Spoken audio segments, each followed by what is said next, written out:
There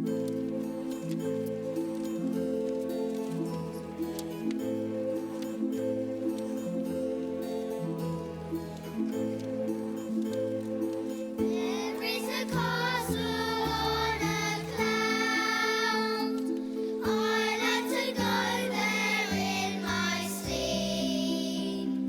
Aren't any floors for me to sweep? Not in my castle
Okay, good morning, Congress.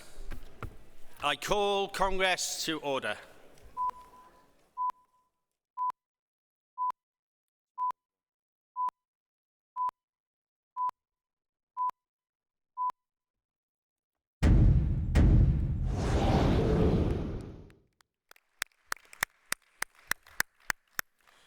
Good morning, Congress, and thank you to the Wentworth Primary School Choir who've been singing for us this morning. Big round of applause. Congress, we will now see another short film celebrating union wins this year. This is your last opportunity to cheer for your union, so please make some noise.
Thank you, Congress, and congratulations to all the union wins this entire week.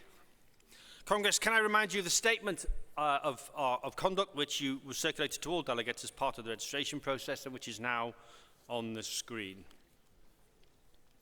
Congress, I now call upon Linda McCulloch, Chair of the General Purposes Committee, to report to us on the progress of business and other Congress arrangements. Linda, please.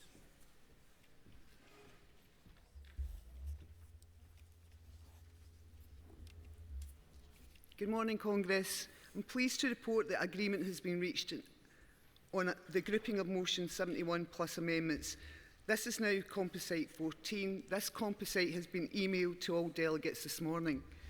Congress, the GPC has agreed the following emergency motions. Emergency motion 4, defend TikTok workers, no to union busting, yes to real jobs, will be moved by the CWU and seconded by USDA. Emergency motion 5, oppose Isaac Herzog's visit to Britain, will be moved by the NEU and seconded by the UCU. Emergency motion 6, a new threat to all workers, upfront charges and employment directories, will be moved by Equity and seconded by the CWU. The President will advise when we intend to take these emergency motions. Thank you, Congress. Thank you, Linda. Delegates, we start with Section 4 of the General Council report, meeting the challenges of the future. I now call paragraph 4.7 through to 4.10 and Composite 14, the crisis in Palestine. Congress, the General Council support this motion with explanation, and I will call Liz Snape to give the explanation on behalf of the General Council.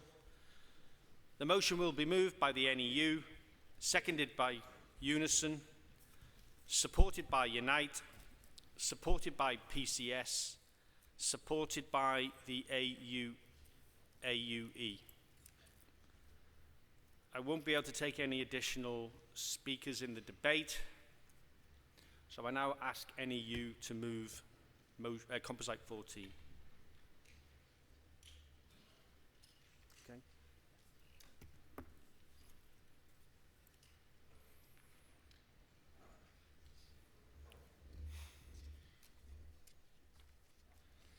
Congress, we gather here today in a moment of unspeakable urgency.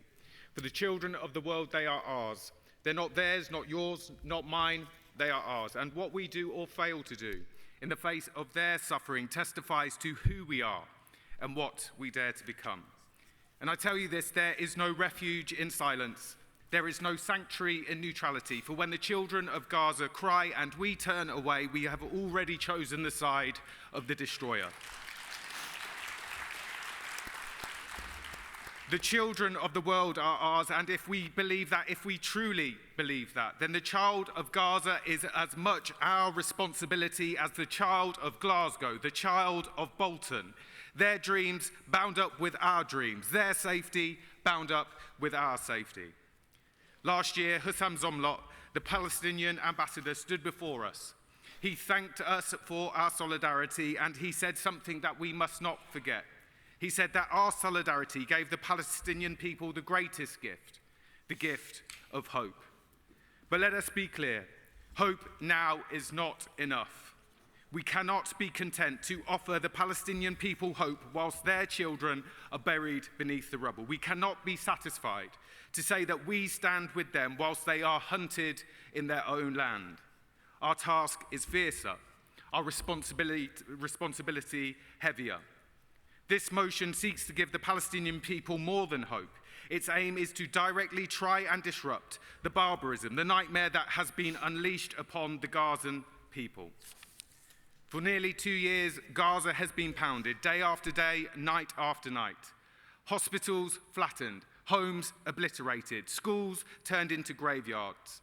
18,000 children gone, 1,400 doctors and nurses gone, 650 teachers gone, 287 journalists gone, lives extinguished, dreams erased, futures stolen. Not by earthquake, not by flood, not by some act of God, but killed by a British ally, Israel.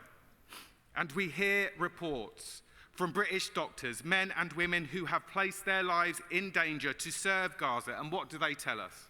They tell us of wounded children carried into hospitals day after day. One day, every wound in the head. The next day, every wound in the stomach. The next day, every wound in the genitals. This is not the chaos of war. This is not the accident of battle. This is deliberate, the deliberate targeting of children. Those children are ours. Their blood no less red, their breath no less precious, their laughter, had we the grace to hear it, no less sacred than our children that we kiss goodnight to at bedtime. And the truth is, the Palestinian teacher is no less important than the ones who shaped us. The Palestinian doctor or nurse no less important than the ones who care for us. The Palestinian journalist no less important than the ones who inform us. The Palestinian people no less important, no less sacred, no less human. And if we dare to believe otherwise, we have already surrendered the very thing that makes us human. And for those who have survived the bullets, for those who have survived the bombs, what for them? They are being starved, starved deliberately, starved as a weapon of war. Starving children, orphaned children, children used as target practice, children torn apart by bombs. Do not insult us by calling this a humanitarian crisis. Do not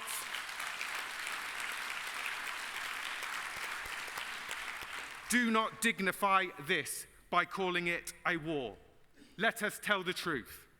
This is genocide.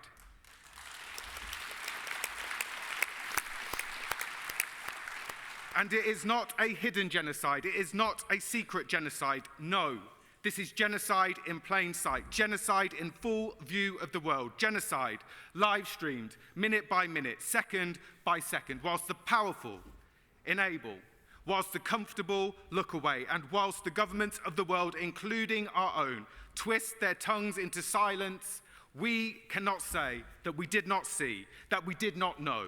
The images are before us, the cries within our ears. And so the only question that remains is, what did we do? Now, Congress, I would like to take this opportunity to speak directly to the Prime Minister. Prime Minister, history is merciless. It will not forgive our evasions. It will not forgive our cowardice. It will not forgive our lives. It records without sentiment where we stood when the blood of innocents cried out from the earth. And that question that we asked ourselves will also be asked of you. What did our government do? Did it expel Israeli diplomats? No. Did it impose sanctions on Israel? No. Did it stop arms sales to Israel? No. It did the opposite. More arms given in 3 months than the Tories gave in 4 years. RAF planes in the skies, flying daily missions, providing surveillance, providing intelligence, feeding the machinery of death. Britain is complicit. Complicit in the bombing of homes, complicit in the slaughter of children, complicit in genocide. Congress, we need to act in the fine tradition, the best tradition of our movement. And that is why I am proud to move this motion, to say loud and clear that our movement stands with the Palestinian trade unions, with the people of Gaza, with all those resisting apartheid, occupation, and ethnic cleansing. Our demands are non-negotiable. Cease fire now. Release all hostages. End the arms trade with Israel. Every last bullet, every last part. Ban trade with illegal settlements and recognize Palestine now. Thank you, Daniel. You're well over.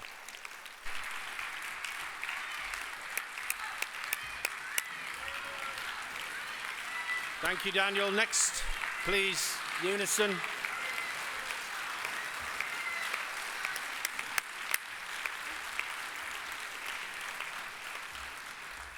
Unison, please. Congress, President. Michaela Tracy Ramos, speaking from Unison, seconding this motion. Congress, at least 1,590 healthcare workers have now been killed in Gaza, including members of the General Union of Health Services Executive. These systematic attacks against healthcare workers show that Israel is conducting a war on healthcare in Gaza. Israel's military attacks have forced a third of hospitals in Gaza to completely shut down, while more than half of the functioning health facilities are in areas under forced displacement orders. Entire hospitals have been reduced to rubble, patients forced to the streets, and healthcare workers abducted, detained, and killed. In the West Bank, there are new settlement units being authorized and built at record rates. New settlement construction projects like the E1 area of East Jerusalem that are clearly intended to sever the land intended for a Palestinian state. There are record numbers of displacement, record numbers of demolition of homes, and a sharp rise in settler and IDF violence that are all further contributing to the annexation of the West Bank. Congress, 2 years since the beginning of the genocide, and we are witnessing war crime after war crime. When will the impunity stop? While the British government continues to send arms to Israel, continues to receive their ministers diplomatically, and refuses to take meaningful action to uphold international law, they are complicit in genocide. It has been over a year since the ICJ published its advisory opinion on the illegality of the occupation. Yet where is action from the British government? Despite some words from the then Foreign Secretary about the situation in Gaza and a pause on the UK-Israel trade deal, the British government continued to support Israel materially and politically, and despite ongoing ICJ cases, the Israeli president is set to visit London and is expected to meet with government ministers. This is a man who has said all Palestinians are responsible for the events on October the 7th and signed his name on missiles that were then used to kill innocent Palestinians in Gaza. He should not receive any welcome in Britain, but be arrested for crimes against humanity. Congress, we must send a strong message to the British government. This is not in the name of the working people of Britain. The British government have made moves towards recognising the state of Palestine only if Israel do not meet a set of conditions they have set. Let's be clear, recognition of the state of Palestine and the sovereignty of the Palestinian people is not a gift, should not have conditions attached, but is the inalienable right of the Palestinian people to their right to self-determination and sovereignty. Congress, alongside a two-way arms embargo with Israel, an end to the Israel-UK trade agreement and a ban on all trade with settlements, Britain must make amends for the historical and present injustice faced by the Palestinian people. Deliver on your commitment to recognise the state of Palestine without delay and conditions. End the arms sales. For justice and accountability for these crimes against humanity. Free Palestine.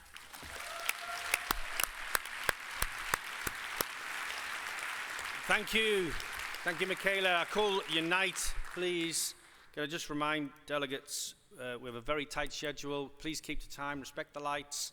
We do have a speaker on Palestine later. You know we're going to be welcoming Saheem. So, Sarah. Congress, President. Sarah Carpenter, speaking in support of this composite for Unite the Union. Congress, there is nobody in this hall and nobody in our movement who has not watched Israel's brutal onslaught in Gaza with complete horror. On our TV screens and on social media platforms, we see in the most heartbreaking terms a level of crime against humanity we all wish had been long consigned to history. The murder of children, the targeting of hospitals and aid distribution centres, the workers who lie dead and silenced in the rubble. Congress, the bloodshed and the horror appear to be beyond words, but there are words for it, and we must not shy away from them. Ethnic cleansing, genocide. Congress, our brothers and sisters in Palestine call for our support. We have a duty to stand with them. This Congress must demand the Labour government uses its international position to bring an end to the genocide and to find a negotiated solution. That must mean an immediate end to the killing in Gaza. We must demand our government places effective and immediate sanctions on the Israeli economy, including the seizure of assets held in the UK. London must not be used as a laundering hub by the Netanyahu regime and its supporters. And Congress, we have long called for the recognition of the state of Palestine as part of the two-state solution. Labour promised it in their manifesto. It must be delivered. For our part, Congress, our support for the Palestinian people must be practical as well as political. We must put our full strength to the task of stopping UK complicity in the genocide and the flouting of international law. And Congress, remember, it is the regimes and governments responsible that need to be condemned, not the workers. Unite stands with our fellow unions in being committed to supporting worker-led campaigns to boycott the handling of Israeli goods and services. And we must fully support all those fleeing the conflict and receive Palestinian refugees and all refugees with compassion and assistance. Congress, let us recommit ourselves now to our solidarity with the people of Palestine. Support this composite. Thank you, Sarah. PCS, please.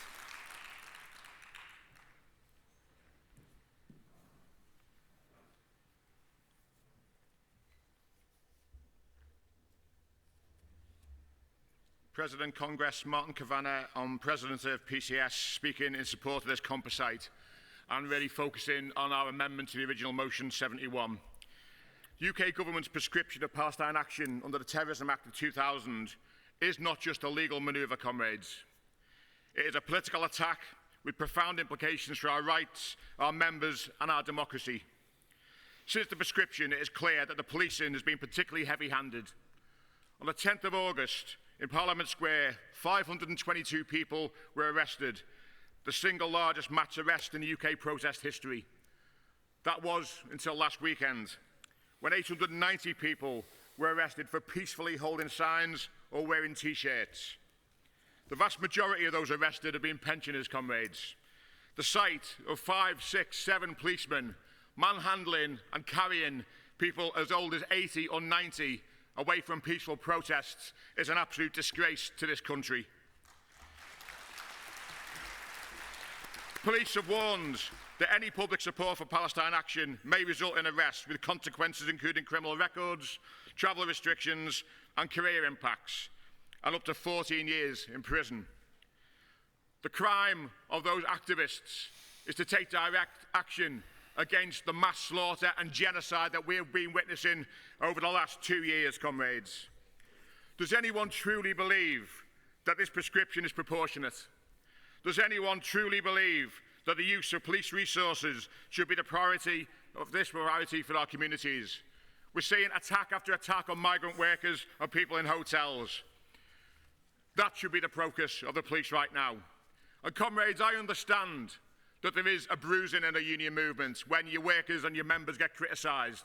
It's not nice for PCS to hear our members called murderers for administering the benefit system. It's not nice to hear our members called murderers for issuing licences in terms of arms, etc., to Israel. But we don't defend our members by pulling up the shutters, comrades. What we should all be doing is taking the PCS lead, educating our members, telling them why the greater good is the important thing. Because, comrades, we believe this prescription represents a significant abuse of counter-terrorism powers and a direct attack on our rights to protest against the genocidal Israeli regime. And let us be clear, protest is not and can never be classed as terrorism. Solidarity is not a crime, and silence in the face of injustice is not an option. Comrades, PCS stands firmly with those resisting oppression, and we will continue to defend our members' rights, our democratic freedoms, and our moral duty to speak out against genocide and apartheid. Congress, please support this composite. Free, free Palestine. Thank you, Martin. I now call the supporters AUE to conclude the speakers on this debate, and then I will call Liz to give the explanation.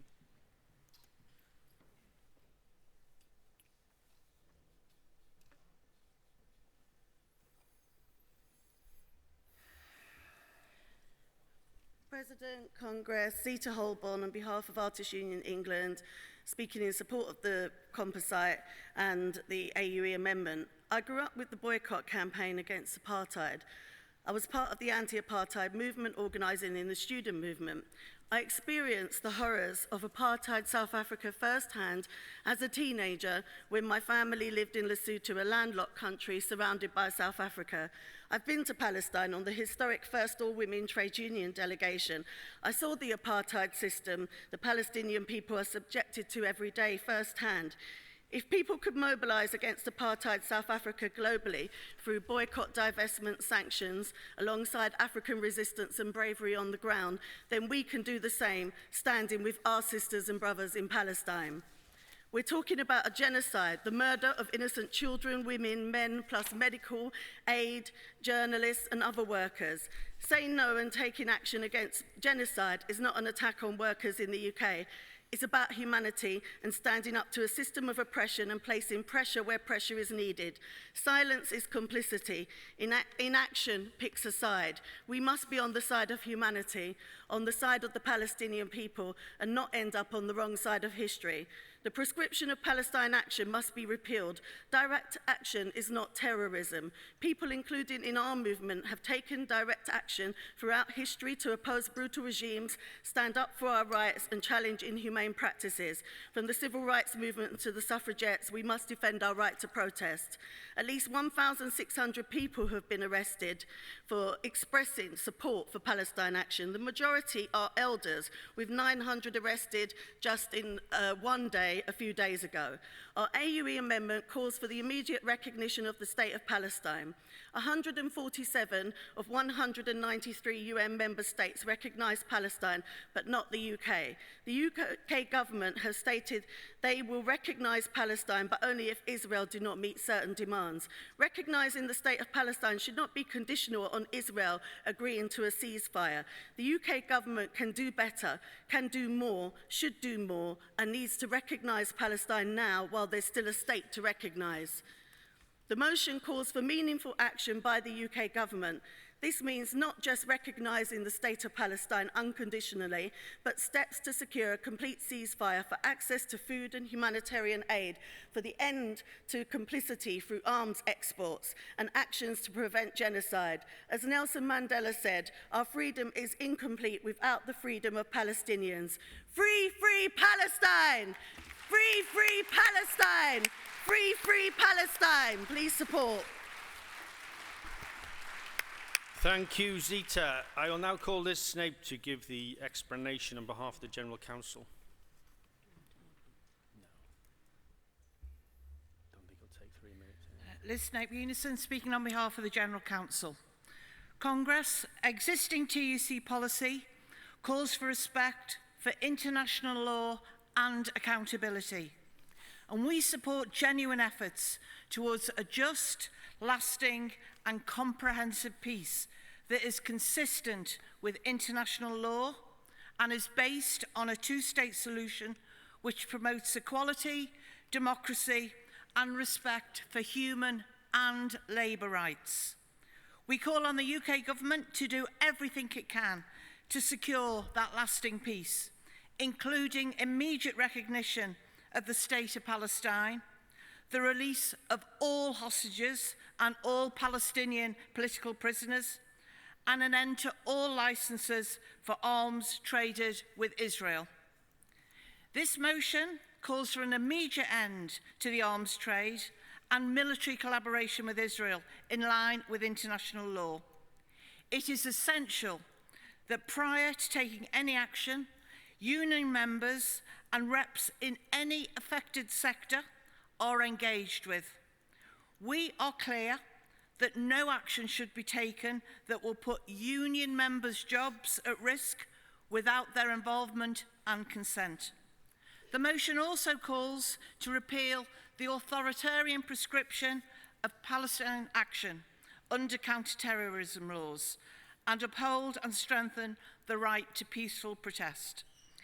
While the TUC has always and will always defend the right to peaceful protest, we cannot condone those protesters who abuse or blame our members for the actions of the Israeli government. Thank you, Congress.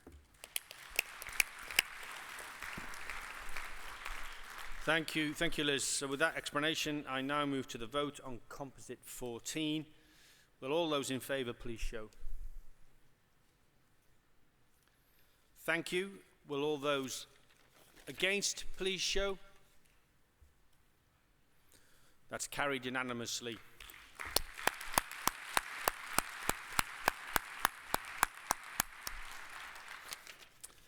I now call motion 72, International Solidarity with Journalists. The General Council support the motion. It will be moved by the NUJ and seconded by Prospect. We're already running over. I won't be taking any other additional speakers. NUJ, please. President, Congress. Laura Davison, NUJ General Secretary, moving motion 72. According to figures from the International Federation of Journalists, at least 235 journalists and media workers have been killed since the 7th of October 2023. 221 of them Palestinian. Let that sink in. 235 workers killed doing their job. 235 journalists working on behalf of the world to tell us what's happening, our eyes and ears on the ground. According to Article 79 of the Geneva Convention, journalists in war zones must be treated as civilians and protected as such. These deaths did not happen by accident. Journalists are being targeted and killed by Israeli forces. The IFJ holds a list. This summer, on August the 10th, the world was sickened by a targeted attack which killed a team of 5 Al Jazeera colleagues and a freelance photojournalist. On the 25th of August, Israeli airstrikes on Nasser Hospital killed 5 journalists and media workers. The journalists were working for Reuters, Associated Press, NBC News, Middle East Eye. Journalists working in the most horrendous conditions. Many are freelance, compounding their vulnerability. Young journalists, women journalists, a pregnant woman journalist, trades unionists. Alongside them, their families, civilians, workers in other trades, your trades. This is the deadliest time for journalists in recorded history. NUJ members have responded, organising vigils, rallies and protests from Dublin to Edinburgh, London to Leeds, Newcastle, Nottingham, Brussels, Belfast, Bristol. They've responded practically, donating to the IFJ Safety Fund, established as a lifeline to help journalists around the world wherever they face violence. Our demands are simple. We do not accept the killing of journalists wherever it takes place. We do not accept the targeting and murder of journalists. We do not accept impunity. We do not accept that death is a price to be paid for doing your job. We want investigation by the International Criminal Court into the targeting of journalists by Israeli forces and Israeli authorities held accountable. Press freedom for Gaza. International journalists must be allowed access to undertake work alongside their Palestinian colleagues, to whom we owe an enormous debt. The adoption of a binding UN Convention on the safety and independence of journalists and other media professionals. In the last 6 years, more than 600 journalists have been killed around the world. 9 in 10 cases remain unpunished. Impunity reigns. Hundreds of journalists are imprisoned on a daily basis, attacked, beaten, detained, harassed, and threatened. There are threats to digital safety with cyber attacks, hacking, online harassment, especially of women journalists, all creating a safety crisis for news professionals. A recent Amnesty report recounting the experience of journalists in Northern Ireland revealed the scale and severity of threats, intimidation, and violence they face. Reporters told they'll be shot, stabbed, or threatened with bombs under their car due to their work.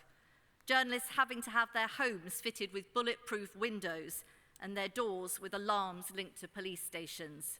It beggars belief.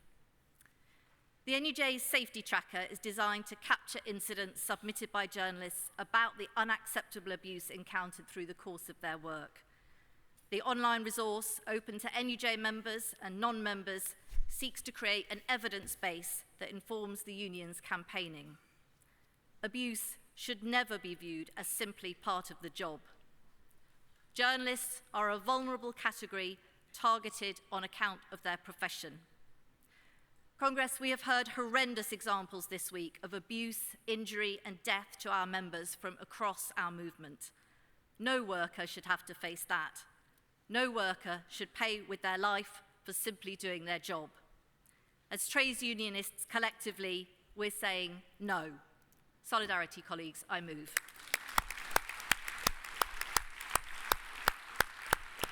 Thank you. I'm now moving to the seconder, please, Prospect.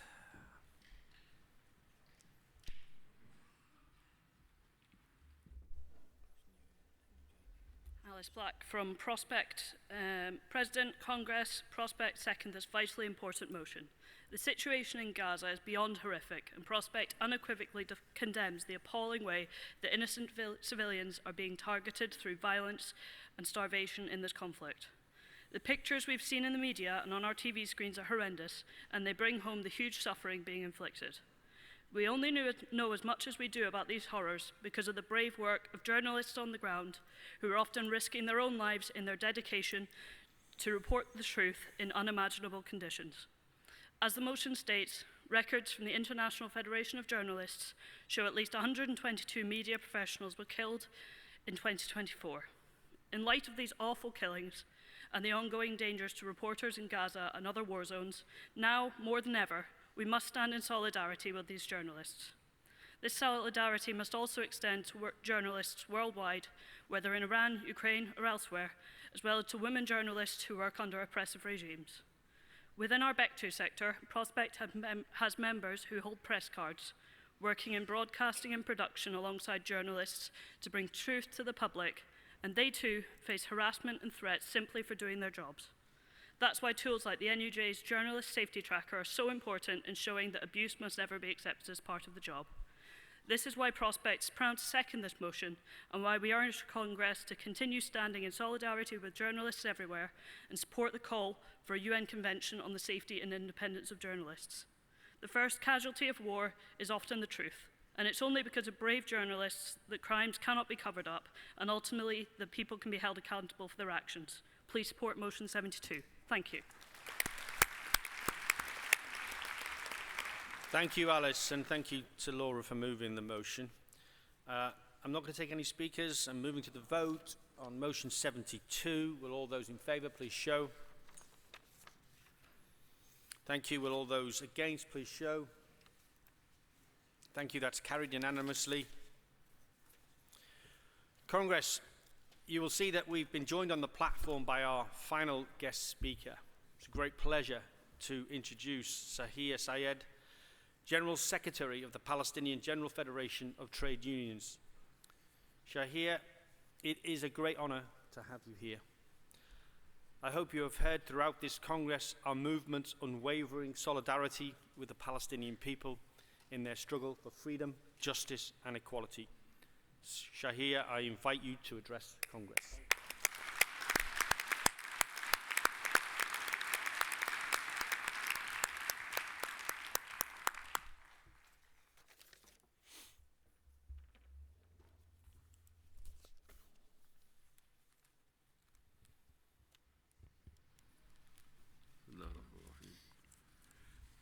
سعادة الأمين العام بول نوفيك، الإخوة والأخوات الأعزاء في TUC، الضيوف الكرام.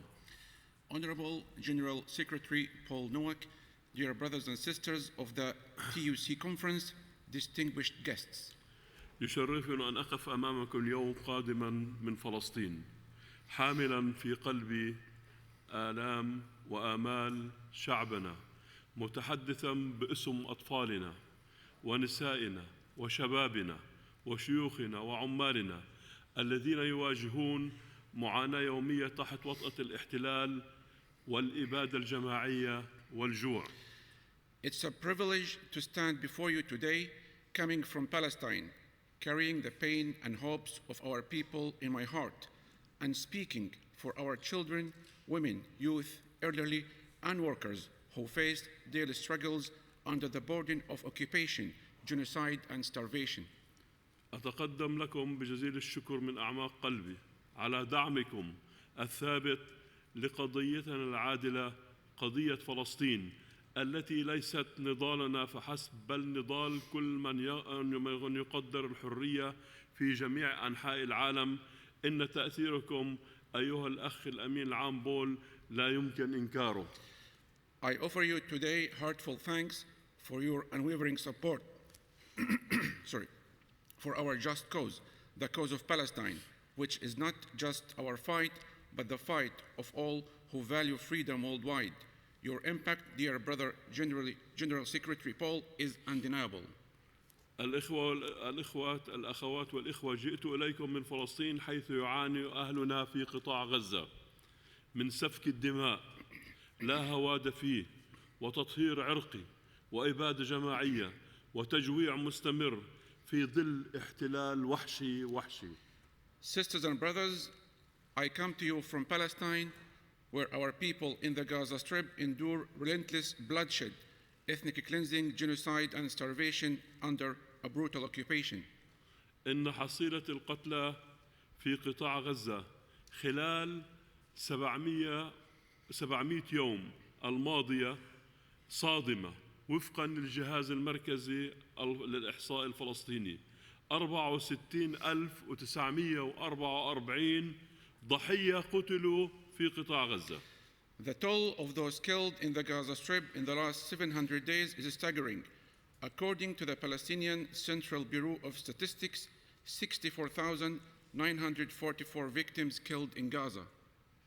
وتشمل هذه الإحصائية أو الحصيلة 18,592 طفلاً و12,400 امرأة و4,412 مسناً. These include 18,592 children, 12,400 women, 4,412 elderly. و360 بالإضافة إلى 114 ماتوا بسبب الجوع ويومياً ونقص الضروريات الأساسية، بالإضافة إلى مقتل 1029 شخصاً آخر بالضفة الغربية، منهم 212 طفل.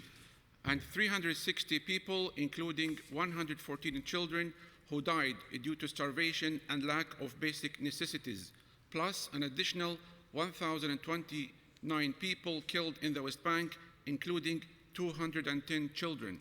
وفي غزة قتل 1411 من العاملين في المجال الطبي، و245 صحفياً، و800 معلم، و113 من عمال الدفاع المدني، و204 من موظفي الأمم المتحدة الأونروا، بالإضافة إلى ذلك الاستهداف المتعمد وبشكل مباشر للصحفيين.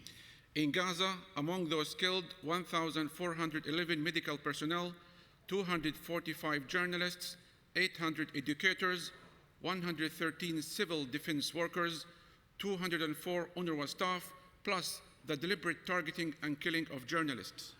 هناك أيضاً 11,000 شخص في عداد المفقودين، ويشمل هذا 4,700 طفل وامرأة.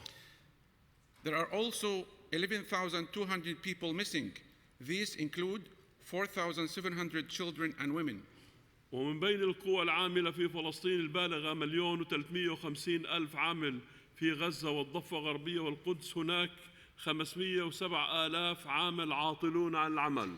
Out of a workforce of 1,350,000 in Gaza and the West Bank, 507,000 workers are unemployed.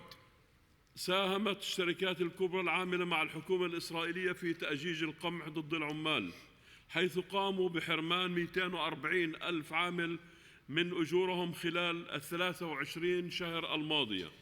Major corporations working with the Israeli government have fueled oppression against workers, stripping 240,000 workers of their wages for the past 23 months. وقد أدى تأثير الحرب الإبادة أيضاً إلى جعل 267,000 عامل في الضفة الغربية عاطلين عن العمل خلال الفترة نفسها، حيث واجه العمال المضايقات والاعتقالات والهجمات بالرصاص الحي والمطاطي، مما أسفر عن مقتل 23 عاملاً على يد الجيش الإسرائيلي واعتقال أكثر من 30,000 عامل مع حدوث اعتقالات يومية. ويوضح التقرير مدير العام لمنظمة العمل الدولية الوضع الذي لا يطاق الذي يواجهه العمال الفلسطينيين. The genocidal war's impact has also left 267,000 workers in the West Bank jobless over the same period, with workers facing harassment, arrests, and attacks with live and rubber bullets, resulting in 33 workers killed by the Israeli military and over 30,000 detained, with arrests happening daily. The Director General of the International Labour Organization's report makes it clear the intolerable situation facing Palestinian workers. الإخوة والأخوات، الوضع في الضفة الغربية يمثل أزمة حقيقية. لقد أصبحت الضفة الغربية معزولة تماماً عن القدس المحتلة عام 67. Sisters and brothers, the situation in the West Bank is a genuine crisis. The West Bank has been completely cut off from occupied Jerusalem since 1967. تواجه المدن والقرى والمخيمات عقاباً جماعياً قاسياً، محاطة بأكثر من 1050 بوابة حديدية إلكترونية لا تفتح إلا بأوامر جنود الاحتلال الإسرائيلي، وهذا يقيد الحركة بين المدن والقرى ويعطل الحياة اليومية. Cities, villages and camps face harsh collective punishment, surrounded by over 1,050 electronic iron gates and checkpoints that only open on the orders of Israeli soldiers. These measures restrict movement between cities, villages, and disrupting everyday life. يواجه الفلسطينيين قيوداً صارمة على حرية تنقلهم. لا يمكن السفر إلى خارج عبر معبر بري إلا واحد، وهو جسر الملك حسين بين قوسين، أيضاً يدعى جسر اللمبي، الخاضع للسيطرة الكاملة للجيش الإسرائيلي. هذا هو السبيل الوحيد للخروج من الضفة الغربية إلى الأردن وبقية العالم، نظراً لعدم وجود مطار أو معبر آخر. Palestinians face severe limits on their freedom of movement. Traveling abroad is only possible through one land crossing, the King Hussein Bridge, also called the Alimbi Bridge, fully controlled by the Israeli military. It's the only way out of the West Bank to Jordan and the rest of the world, as there is no airport or other crossing. يعمل هذا الجسر لساعات محدودة، من الساعة 8 صباحاً للساعة 12 للساعة 2 ظهراً يومياً، مع ساعات أقصر أيام الجمعة، فقط ساعتين أيام الجمعة، حيث يغلق ظهراً ويغلق تماماً السبت. وتواجه الضفة الغربية أيضاً تدميراً وتهجيراً ممنهجاً، حيث تتعرض مخيمات مثل جنين وطول كرم وبلاطة والفارعة ونور شمس للتخريب والتدمير من دون أي سبب سوى إخضاع الشعب الفلسطيني وخنقه. The bridge operates limited hours from 8 a.m. to 2 p.m. daily, with even shorter hours on Fridays, closing at noon, and it's completely closed on Saturdays.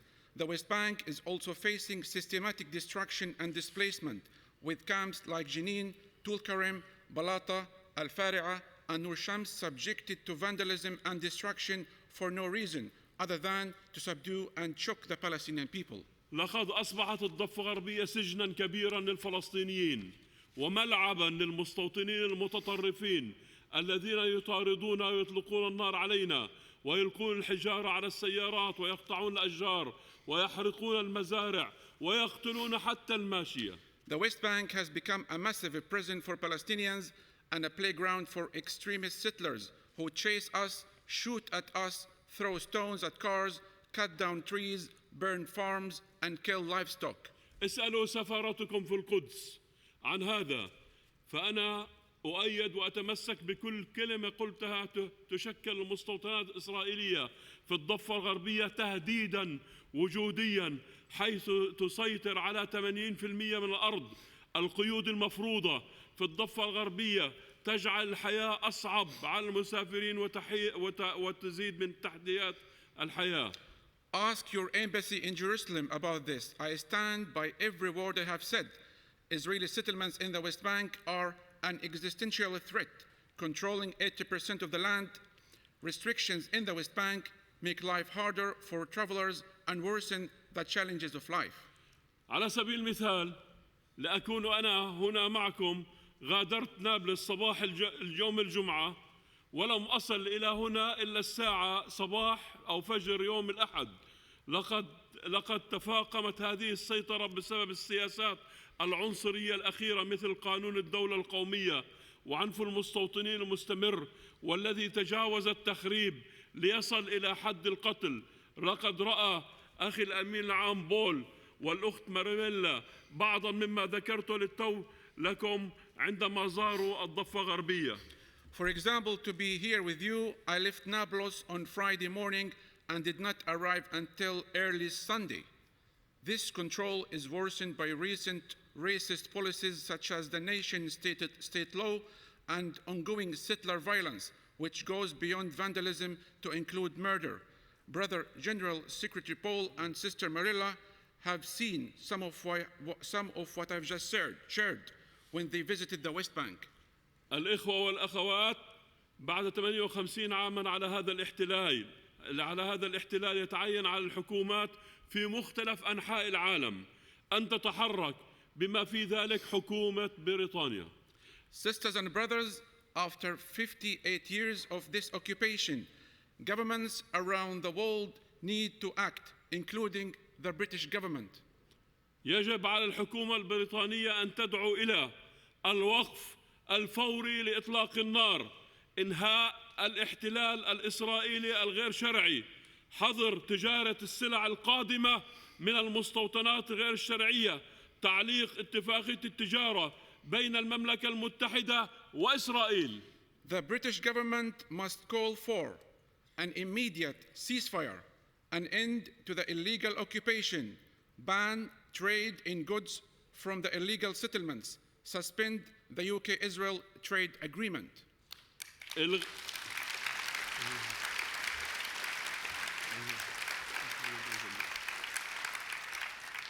إلغاء جميع تراخيص الأسلحة لإسرائيل، دعم الاعتراف غير المشروط بالدولة الفلسطينية، ضمان محاسبة المسؤولين عن جرائم الحرب والإبادة الجماعية.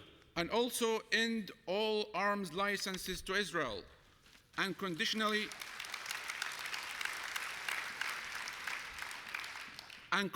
support the recognition of the State of Palestine, and also ensure accountability for those responsible for war crimes and genocide.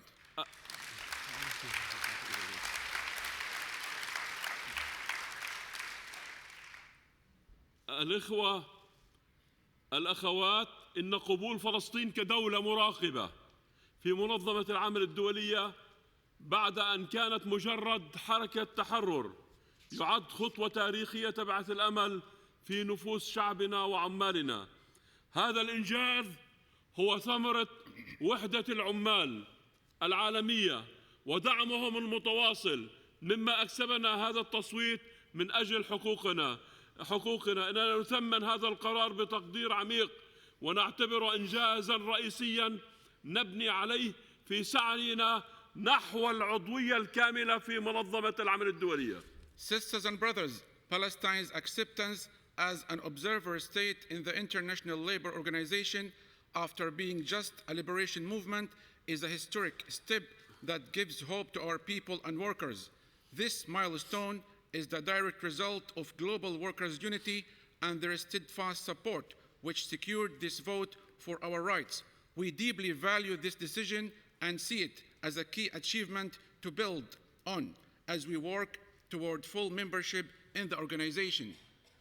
الإخوة والأخوات، الأخ الأمين العام، لقد كنت واضحا عندما تحدثت في المؤتمر السابع للاتحاد العام لنقابات عمال فلسطين، موجها حديثك للعمال الفلسطينيين والقيادة الوطنية الفلسطينية. لقد دعوتم إلى وقف فوري لإطلاق النار. Sisters and brothers, Brother General Secretary, you were clear when you spoke at the 7th Conference of the Palestine General Federation of Trade Unions, speaking to Palestinian workers and national leadership. لقد دعوتم إلى وقف فوري لإطلاق النار وتوزيع المساعدات الإنسانية، وأدنتم الاحتلال الإسرائيلي باعتباره غير قانوني، وأكدتم على حق العمال في العمل الكريم، ودعمتم قيام دولة فلسطينية مستقلة وعاصمتها القدس الشرقية، وأكدتم أن هذه ليست قضية فلسطين فحسب، بل هي مسألة تضامن عالمي وحقوق الإنسان. You called for an immediate ceasefire, the humanitarian distribution of aid, condemned the Israeli occupation as illegal, affirmed workers' rights to dignified work, and supported an independent Palestinian state with East Jerusalem as its capital. You emphasized that this is not just Palestine's cause, but a matter of global solidarity and human rights.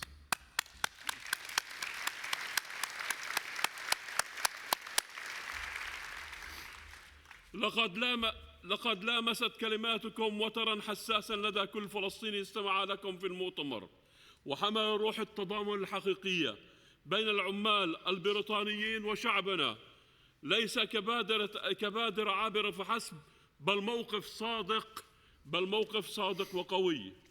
Your passionate words were well received by every Palestinian who heard you at the conference, carrying the true spirit of British workers' solidarity with our people, not as a fleeting gesture, but as a sincere, powerful stance. أتقدم لكم بجزيل الشكر، وخاصة للأمين العام والمجلس العام والرئيس وكل اتحاد نقابات المملكة المتحدة على دوركم في دعم العمال الفلسطينيين، ونتطلع إلى التعاون والتوصل إلى اتفاقية بين الاتحاد العام لنقابات عمال فلسطين واتحادكم. كما نشكركم على مشروع المساعدات لاتحاد النقابات الذي دعمتموه في الضفة الغربية.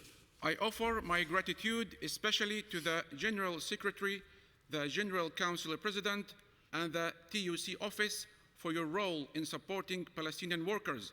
We look forward to collaborating and forging an agreement between the TUC and the PGFTU. We also thank you for the TUC aid project you have supported in the West Bank. نؤكد اليوم استحالة تحقيق العدالة الاجتماعية والعمل اللائق في ظل هذه الظروف، ومع ذلك ورغم كل التحديات سنبقى صامدين على أرضنا مهما كانت محاولات الاحتلال. Thank you, workers of the United Kingdom. We reaffirm today that social justice and decent work are impossible under these conditions. Yet, despite all the challenges, we will remain steadfast on our land. No matter how harsh the illegal Israeli occupation, our spirit won't become broken by starvation, displacement, or genocide. We will stand firm together. Let's build an independent Palestinian state with East Jerusalem as its capital. The occupation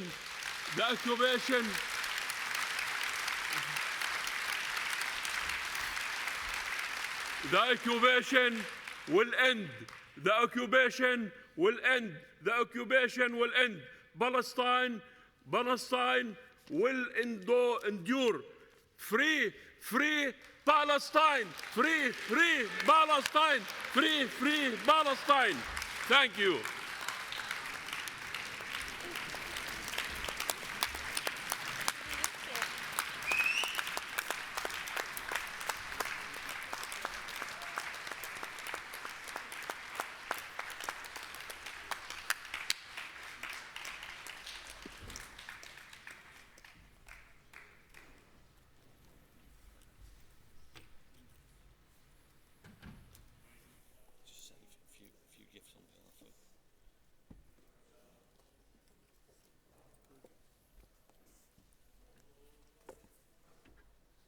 From Jerusalem and Bethlehem. Oh, thank you very much. Oh, it's beautiful. Beautiful, Shaheen.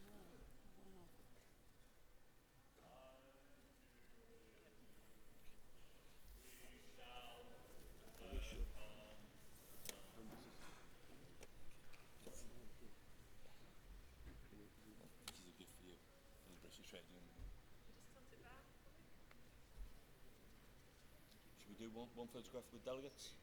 Yeah, one photograph with delegates. Oh. Yeah. Thank you, You want me to come down, Paul? Yes, please, yeah. Can someone sort those...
take those for Shahir. That's Paul's.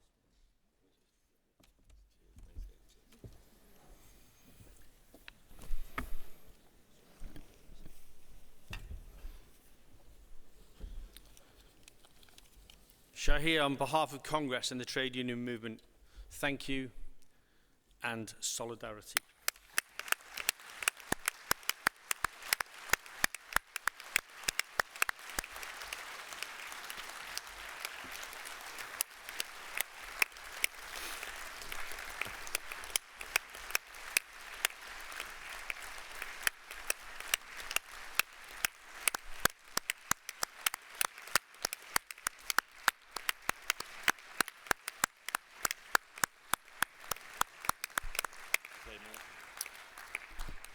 Okay, Congress. Delegates, we return to Section 4 of the General Council report, meeting the challenges of the future. I now call paragraph 4.4 and motion 75, Year of Trade Union Climate Action 2025 to 2026. The General Council support the motion with explanation. I will call on the General Secretary to explain the position on behalf of the General Council first. I call the General Secretary.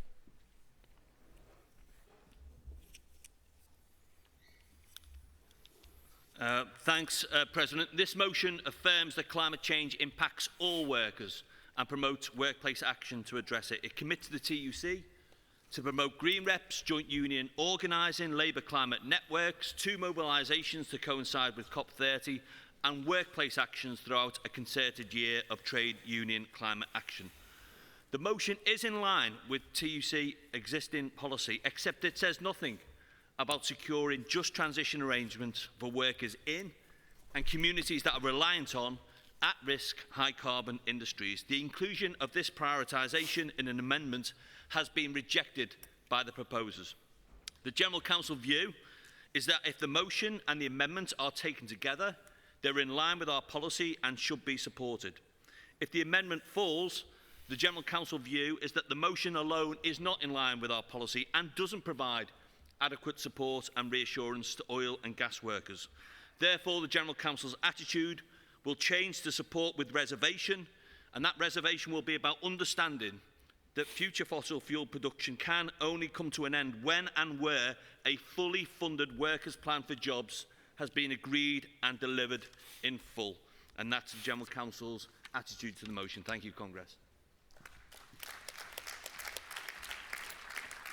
Thank you, Paul. I now call on BFAWU and the NEU to formally move and second the motion. It's been moved, as I've said, by BFAWU. Hope you're ready, please. Thank you, Sarah.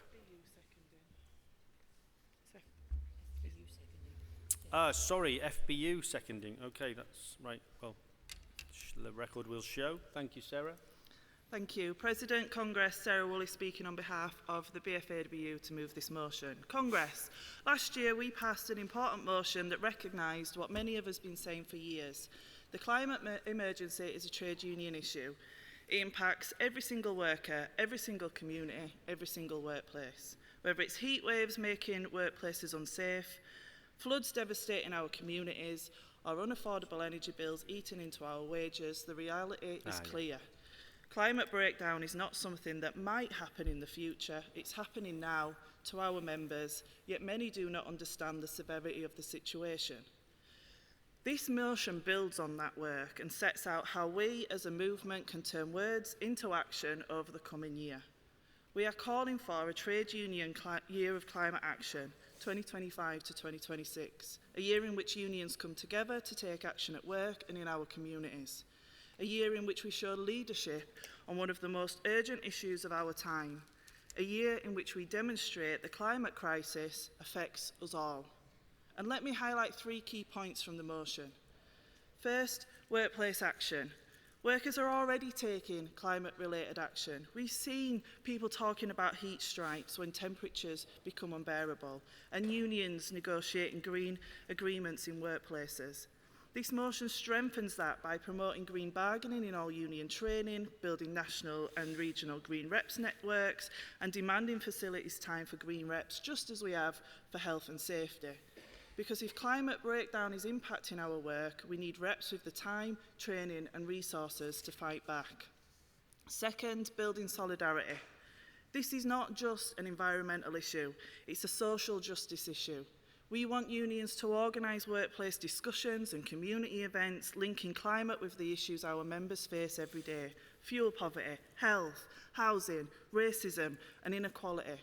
And we want to stand in global solidarity too, backing initiatives, and I'm going to have to get my teeth in with this, the Non-Proliferation Treaty, then called for climate justice finance, including Brazil's bold proposal for a 2% tax on billionaires. Because workers are not alone. Workers in the global south are facing the sharpest edge of climate disaster, and we must stand with them. Third, mobilisation. This motion sets clear dates for action. On the 14th of November, it's calling for unions to hold workplace days of action. On the 15th of November, to join workers and communities worldwide for a global day of solidarity during COP30 in Brazil. These will be moments to build our strength, raise our voices, and demand the transition we need. One that is fast, fair, and led by workers. Congress, this motion is about urgency, clarity, and collective strength, raising awareness and building our movement as a result. Now let me turn to the amendment that we've tried multiple times and multiple ways with the help of Sue and the TUC to make it work within our motion and unions policies, but unfortunately to no avail. The amendment poses to add one line that says, whilst understanding that future fossil fuel production can only be ended when and where a fully funded workers' plan for jobs has been agreed and delivered in full. Let me be clear. No one in this hall disputes that workers need secure, unionised jobs in the transition. That is what a just transition is about, that's clearly mentioned in our motion. It's what our movement consistently demands, and it's central to the policies we already have. But this amendment does not add to our motion. It weakens it. It risks suggesting that fossil fuel production should continue indefinitely until some undefined, perfect plan is delivered in full. That's not a realistic position, and it's not the leadership that our movement needs. It gives too much wiggle room to fossil fuel lobby and to governments that have already dragged their feet for far too long. Our motion already commits us to global solidarity, to climate justice, finance, and to campaigning for jobs and rights as part of that transition. We don't need wording that muddies the waters or delays actions. We need clarity, urgency, and ambition. Congress, the climate crisis is the defining issue of our generation. We don't get to negotiate with physics. If we don't act boldly, it is working people that will pay the price.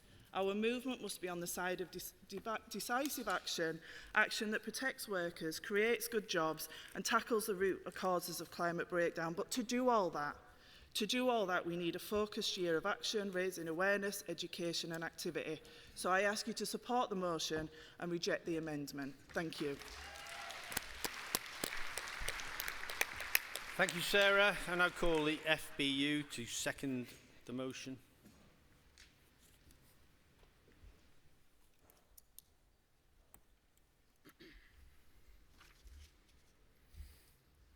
President, Congress, Joe Weir, Fire Brigade Union, second in motion 75, and speaking in opposition to the Unite Amendment.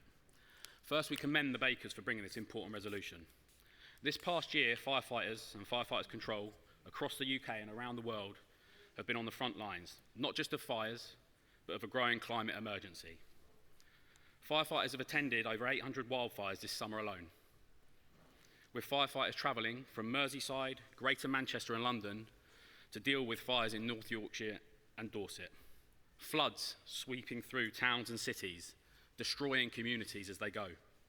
Heat waves pushing our members to beyond breaking point. Let's be clear, this is not a future threat. It is happening now, and our members are living it, breathing it, and bearing the cost. So when we talk about climate action, this is not a distant concern for the Fire Brigade Union. It is for the safety of our members, for the communities we protect, for a future where firefighters are not sent into preventable disasters year after year without action to address the root cause. Last year, we voted for a year of trade union climate action. Some union conferences discussed it this summer and adopted it as national policy. Now we must continue to lead the way and the fight on tackling this issue. Congress, we must join together, mobilise our members and take practical action now, and this motion as written puts that front and centre. It gives a date, the 14th of November 2025, giving us focus. This National Day of Action would send a clear and unequivocal message that we will no longer stand for delay, no longer watch as the world burns and our communities suffer. We need to work with climate campaigners, with our members, and engage our communities. We must ensure that the climate emergency is discussed in every workplace across the UK. The motion underlines the importance of the work many unions are doing, be it facility time agreements for green reps, green bargaining or green campaigns, work that should be applauded. But we must accelerate our response to this emergency. We are opposing Unite's amendment and would urge Congress to join us in doing so. Congress, we've been discussing the issues of a just transition for 20 years. I know the bakers and other unions supporting this motion, as it is, will support workers in fossil fuel industries. In fact, the motion is clear when it outlines a need for a rapid, just, global transition from fossil fuels. So the guarantees for workers in fossil fuel industries are already central to the motion. Unite's proposed addition reads as a delay to any meaningful policies to reduce emissions from fossil fuels. It seeks to slow down the transition from fossil fuels. Comrades, this is folly. With every passing day, the climate crisis worsens. Communities suffer, and we must act with the urgency necessary to halt this. Delay costs lives, and our members are the ones who have to pick up the pieces.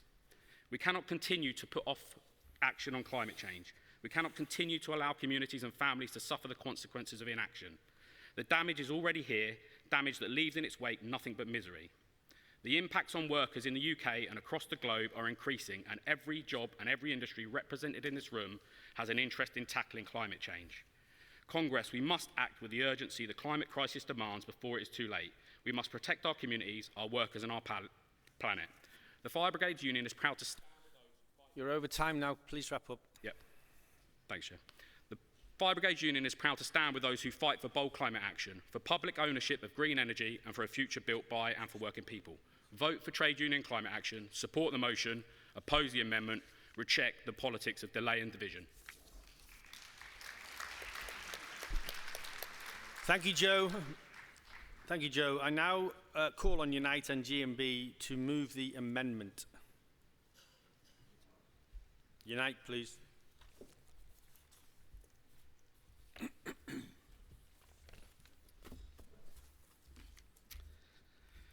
Cliff Bowen moving the amendment to motion 75 in order to achieve a just transition for North Sea oil and gas workers that I represent for Unite the Union.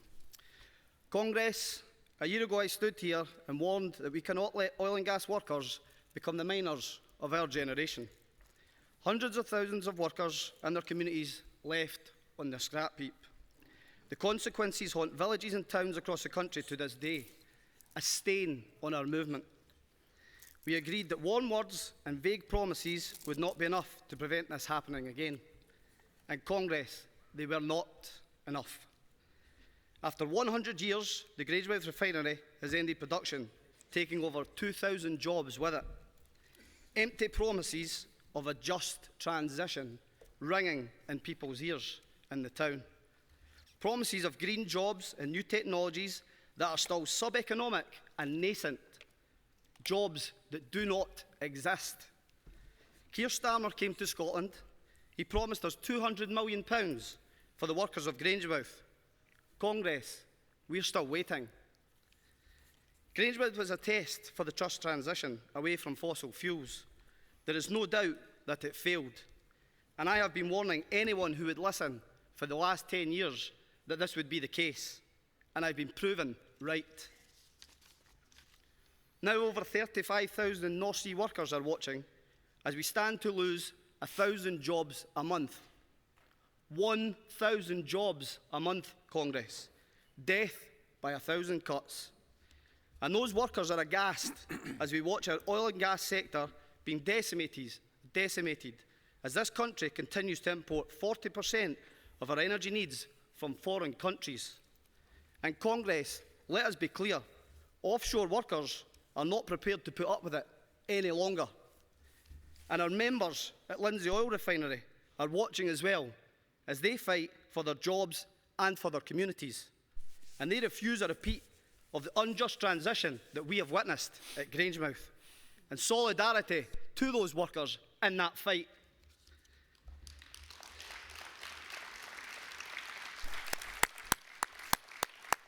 Congress, the climate crisis is urgent and the emergency is real.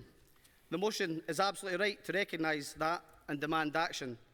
But exporting jobs and skills by attempting to decarbonise through deindustrialisation and destroying working class kids' futures whilst moving production abroad is not the transition this country needs. Just ask the working people of Grangemouth how that worked out for them. Congress, we must make it clear that this type of transition we are seeing is not on our terms. It is the transition of the profiteer and the industrial gangster. Their transition is the worst of both worlds. Congress, net zero targets are too important to be left to market to deliver. We must show what the transition looks like on workers' terms. That's a transition with workers, not one that is done to us. If we cannot make that distinction and fight to demonstrate the difference, then the entire idea of net zero will be discredited. Cliff, can you wind up now, please? Okay, buddy. Promises of new jobs must be a reality and not a mirage. Like-for-like replacements for those lost as a minimum, with a realistic transition between them, including support for reskilling. This amendment strengthens an important motion, and with it you will have the support of our members. Stand with us, stand with workers. Please support the amendment. Cliff, thank you, brother, for swiftly bringing that to a conclusion. And I apologise. I think I cut you short, but your point was well made. Thank you, Cliff. GMB to second, please.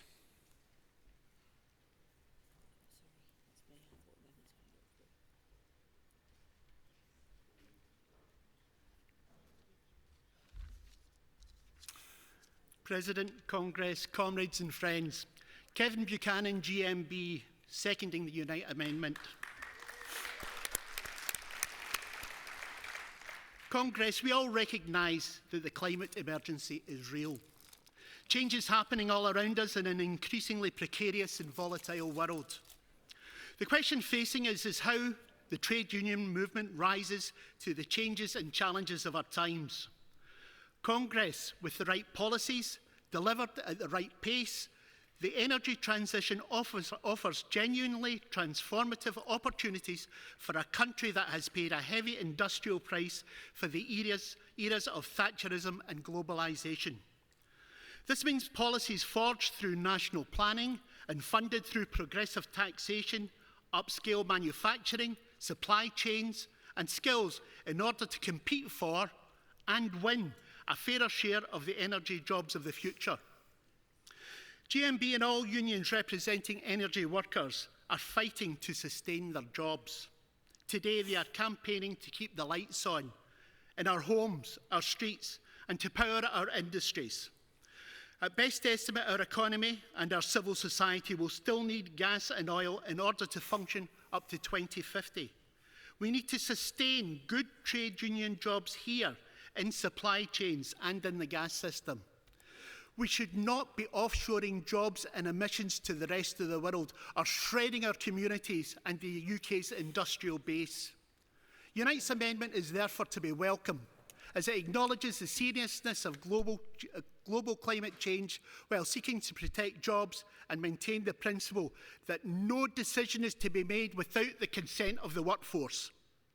We can, should, and indeed will have both decarbonisation and reindustrialisation, supporting jobs, creating prosperity and protecting our climate.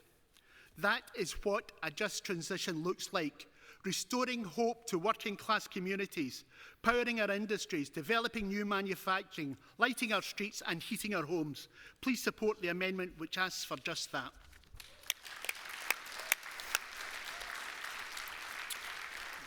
Thank you, Kevin. Just a second, colleagues.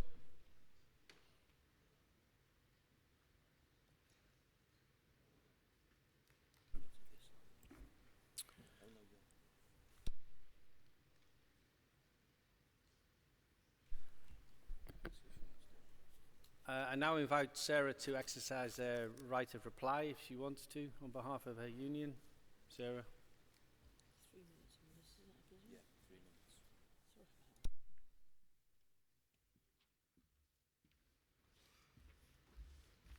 I'll try and be quick because you set the light off before I started.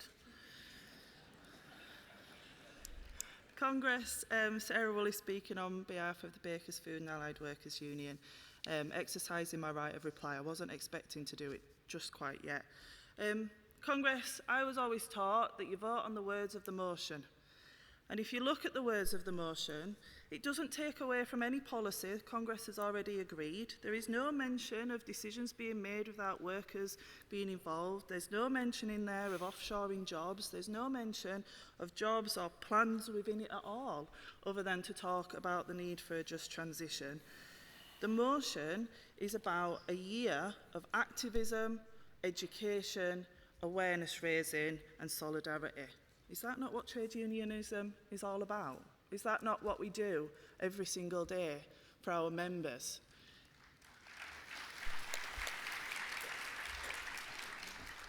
We might even grow our union movement as a result of engaging with people who are already interested in the climate movement, because we'll be talking a language that they understand. So we would ask you again to support the motion, reject the amendment, and let's build a year of activism, build a year of education, and build a year of awareness raising so everybody knows that climate impacts everybody, not just the few. Thank you.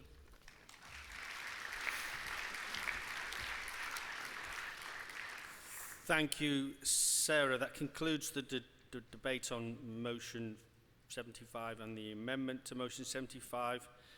As I set out, or as the General Secretary set out, I will now take the vote on the amendment. So are we clear? We are voting on the amendment to motion 75. The General Council support the amendment. Will all those in favour of the amendment please show?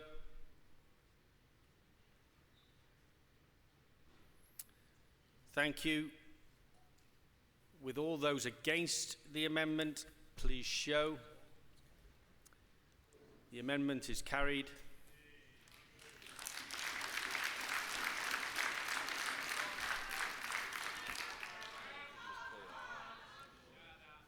No, I think it was clear, colleagues.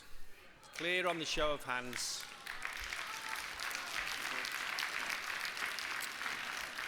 I will now take the vote on motion 75 as amended. Were all those in favour of motion 75 as amended, please show. Thank you. Will all those against the motion as amended, please show. That's carried. Thank you, delegates. Thank you, Congress. I now call paragraph 5.1 to 5.2, 5.4 to 5.16 and motion 76, reform of the TUC. The General Council oppose this motion, and I will set out the General Council's position. The motion will be moved by CWU and seconded by RMT. CWU, please. Welcome, Dave.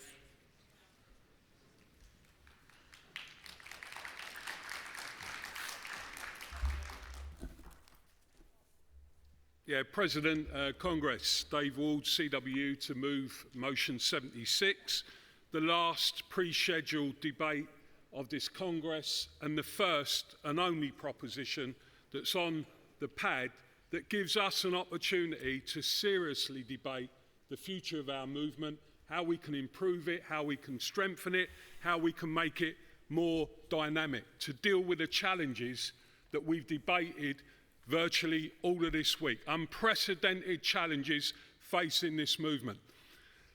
The first one of those is 22%, only 22% of workers in the UK are now in unions. That is something that we cannot ignore. It's something that we cannot carry on doing the things that we've been doing and think that we're going to put it right. So it means change. The second big challenge that we've got is that the world of work is moving rapidly towards further and further change. Millions of jobs are going to be threatened in this country by the onset of a digital and the AI revolution. And the third big challenge that we face is it doesn't matter how many reshuffles that this Labour government have, unless there is a change in direction, unless this movement is united, workers will not come out and see real change from Labour. We've got to do it ourselves. Now let me talk about the motion. Some big elements of this motion seem to be controversial. Genuinely don't understand why. The first element is we're asking for the General Secretary, Deputy General Secretary to be elected, re-elected on a 5-year term. Now, I'm going to say, Paul, I think you are doing a brilliant job as a TUC General Secretary. I know you don't just read out words. I know you mean everything you say. But like every other General Secretary in this room, like every other representative of our union back in the workplace, we have to be sometimes re-elected. And I put it to the TUC, I put it to every union in this hall today, that re-election of a TUC General Secretary with the challenges that we face is a stronger position than what we've got now.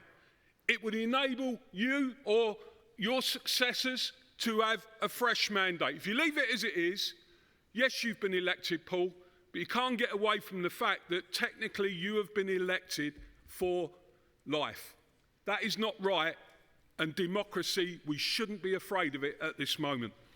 The second point of the motion is a theme that the CWU has been pushing time and time again. We're really pleased at the proposition that was carried earlier this week around sectorial bargaining. But what we're saying is, isn't it time now to seriously look at the structures that sit underneath the TUC?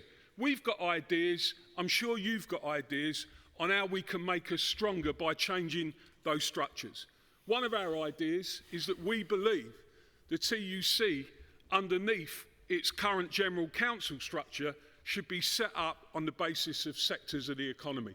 We believe that that should be given the task of bringing common bargaining agendas together so that we are all in the same fight against unorganised workers to organise those workers with the same agenda.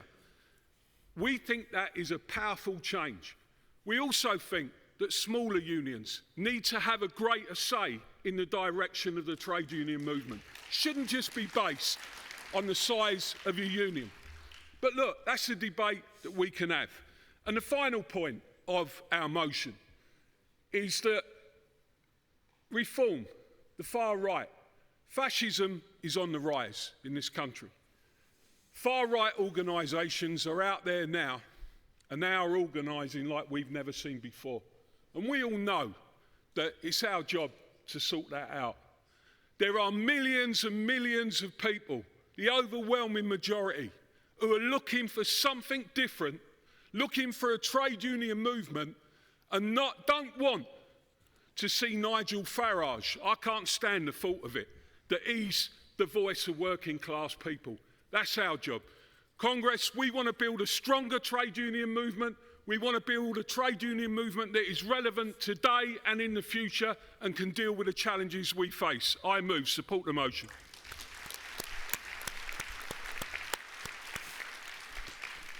Thank you, Dave. The motion is to be seconded by RMT. Welcome, Neddy. Thanks, Congress. Look, we've got ideas too.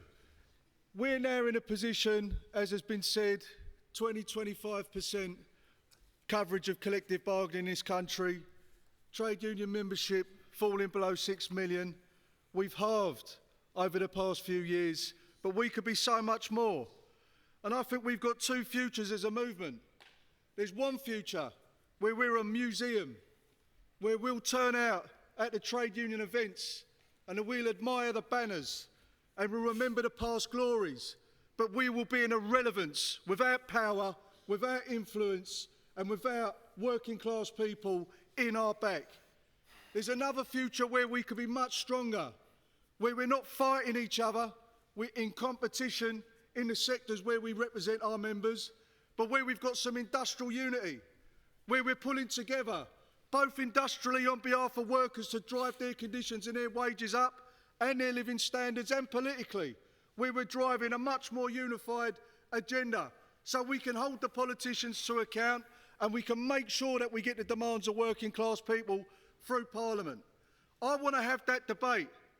I'm relatively young as a General Secretary. I don't want to hang around here for 20 years and become institutionalised and see nothing change. I want to make this movement something we can all be proud of, and I want to work with everyone here to do it. And I just want to say to people, don't be afraid of the debate. I know people out there don't want to elect their General Secretary. That's fine. I do. Let's have the debate. You might hear people get up here and talk about Thatcher's laws, bringing elections into trade unions in the 80s. But let me tell you, I'm the 18th General Secretary of my union, elected by its members since 1871. I happen to believe workers should choose who lead them, hold them accountable and be able to replace them if they don't like what they're doing. That's my belief. Let's have the debate. We might not end up agreeing, but it's important we discuss this as a movement. But the most important thing for me, beyond that, is that we have got to get some industrial unity. We have got to start acting like a coordinated, organised movement on behalf of our class so we can fight for our members in a way that we haven't done before, so we can get sectoral bargaining through that Parliament and we can double this trade union movement's membership and triple it and grow it until we're the power in this country and we can set the agenda for workers. I move.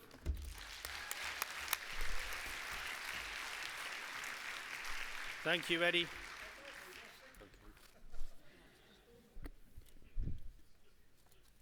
I now call on the President to explain the General Council's attitude. The President.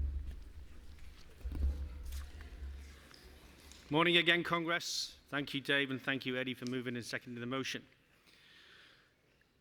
So let me say, first of all, we are a democratic movement.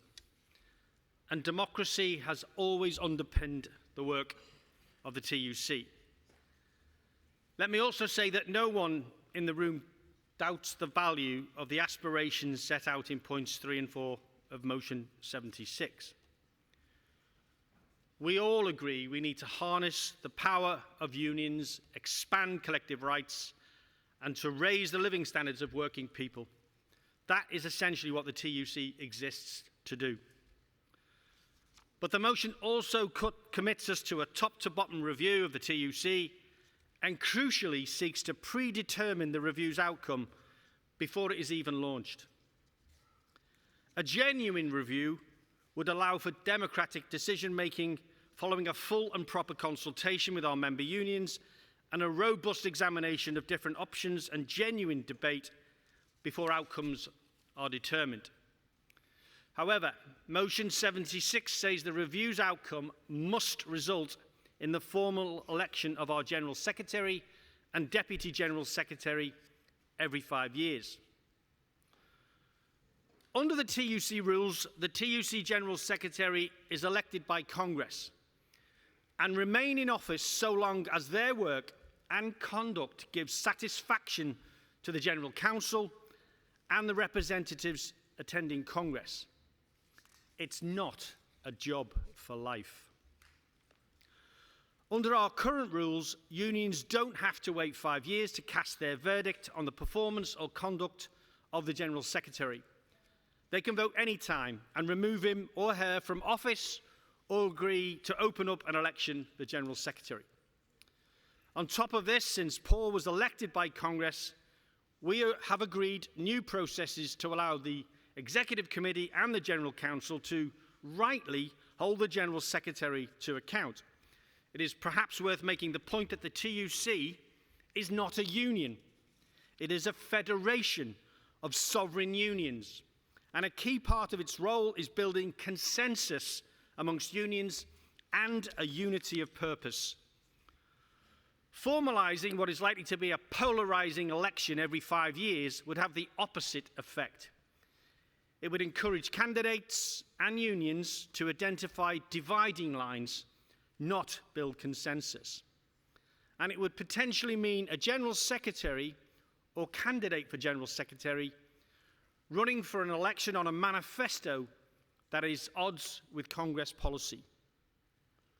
Congress, the job of the General Secretary is to deliver the priorities of Congress, not to set those priorities out separately as part of an election process.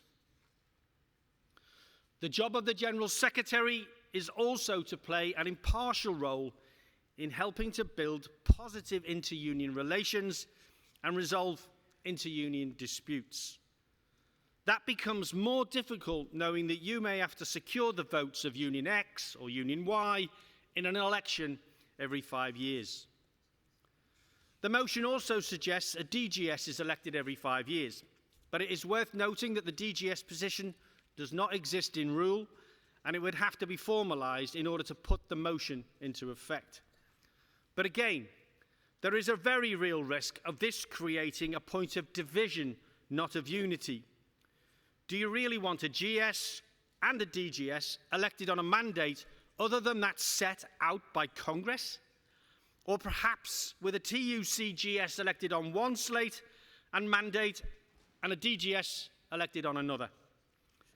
Is this likely to create consensus and that unity of purpose? Congress, we last conducted a comprehensive review of the TUC in 2022, which reported back to the EC and the General Council in early 2023.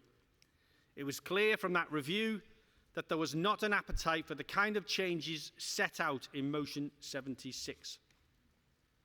However, that review did result in a number of changes, including the introduction of the Solidarity Hub to boost our support for unions in dispute and their efforts to organise, and the creation of a finance committee to give unions greater strategic oversight of the TUC's finances. Congress, the General Council had hoped that CWU would consider remission. In doing so, we can undertake a review of the TUC with the terms of that review set by the EC and the GC after proper discussion. Congress, since the CWU has decided not to remit, on behalf of the GC, I urge Congress to oppose the motion. Thank you, Congress.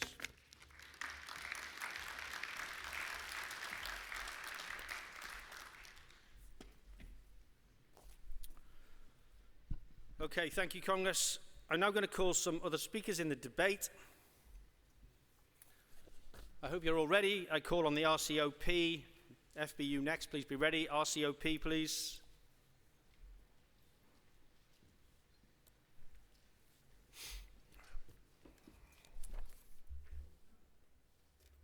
Morning, Congress.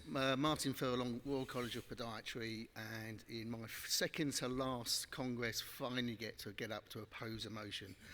But I do so quite reluctantly, because I think a lot of the things in the motion that CWU proposed we wouldn't have any problems with. There's two bits, though, that we do. The bit that's just been outlined about a proposed outcome of the review. I can't see how that could work. But I just want to also make a point. If you hear anybody saying in this debate, every General Secretary is re-elected every 5 years, it's not correct. There are a lot of unions, 15 of them, in fact, who are special bodies where that does not apply, and we do not have that in our rules or something we go through. And whilst I respect absolutely other unions in this hall who have good traditions of people being elected all the way through it, there are some unions where that isn't the case, and we are one of those. We oppose the re-election of General Secretaries every 5 years because it's imposed on us by law. We don't want to go down that road. We have been opposed to that for years, and we continue to be opposed to it. it is not correct to say that every trade union does that. So for that reason, reluctantly, and I've spoken to Dave, he knows our position on this, we are going to oppose this motion and hope everybody else does as well. Thank you. Thank you, Martin. FBU, please, and then FDA. FBU.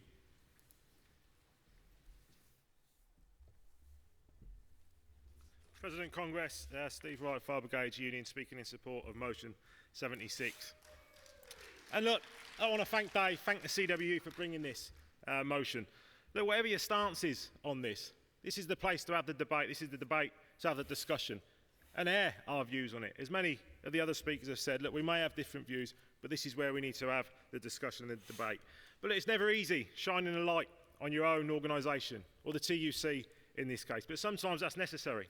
This is not about looking backwards. It's not about criticising the past. It's not about criticising the here and now. It's about making sure that we're fit to take on the fights of the future. As Dave said, we've got some big challenges coming our way. Workers' rights under attack. We've got the fight with the far right and reform. So we need to be leading on that. But look, we believe in elections in our union. I believe in elections. I've stood in democratic elections my whole career. In fact, I nearly had to stand in two for the job I'm in now, but that's another story. But look, this isn't about criticising people. This is about a review, making sure that we're democratically representing all members from all sectors. And that's at all levels, at the executive, or not in some cases, at the General Council. In every structure of the TUC, we need to make sure that every sector is represented appropriately. Because nothing gives more strength to any official that works on behalf of their members, that talks on behalf of their members, than a democratic mandate. So I think this does make us stronger. It does make us fit for the future. I think we can lead by example. Let's hold these elections. Let's get our voice out there. Let's make us stronger. Because Labour are not the voice of our movement at the moment. Trade unions need to be that. So let's lead by example. Let's support the motion, have that review, and see where it takes us. I move. Thank you. Thank you, Steve. FDA. Welcome, Dave. UCU next. FDA. President, Congress, Dave Penman, FDA, speaking to oppose the motion. Congress, when I go up and down the country talking to FDA members about the vital work they do and the challenges that they face and how we as a trade union are there trying to support and help them and defend them, the one thing that keeps coming up though, they say, Dave, that's all very good and well, but do you know what would really transform things? Electing the General Secretary of the TUC every 5 years. And while you're at it, can you create a new post of Deputy General Secretary and elect that every 5 years? Because that would be the icing on the cake. The reality is, Congress, if we want to transform the trade union movement, that's our job. It's not Paul's. I'm really proud to say that FDA has grown by 60% over the last 10 years. Some say that we're the fastest growing union in the country. Now, I'll admit that most of those people who say that are me, but the reason why we have grown 60% over the last 10 years is because of what we've done. It has had absolutely nothing to do with Paul, with the greatest respect, Paul, or his predecessor, Francis. This motion talks about transforming the movement. It won't transform the movement. It will paralyse the movement and paralyse the TUC. Can you imagine what it's going to be like every 5 years as candidates and unions jockey for position? I don't want Paul out electioneering. I want him out doing what he does best, representing working people up and down this country. And as Mark said, Paul is already elected. He's elected by Congress. He's held accountable by the General Council. But see that democratic process? It's a participative democratic process. That means you need to turn up to committee meetings if you want to actually hold the General Secretary to account. Now, finally, Congress, I'm old enough to remember when an almost identical motion was put to the TUC 3 years ago. That motion was remitted. We held a review. The recommendations for that review were endorsed by the General Council. If we want to transform the trade union movement, what we have got to do is go out and do that in workplaces up and down the country, not pass Groundhog Day motions. Congress, please oppose the motion.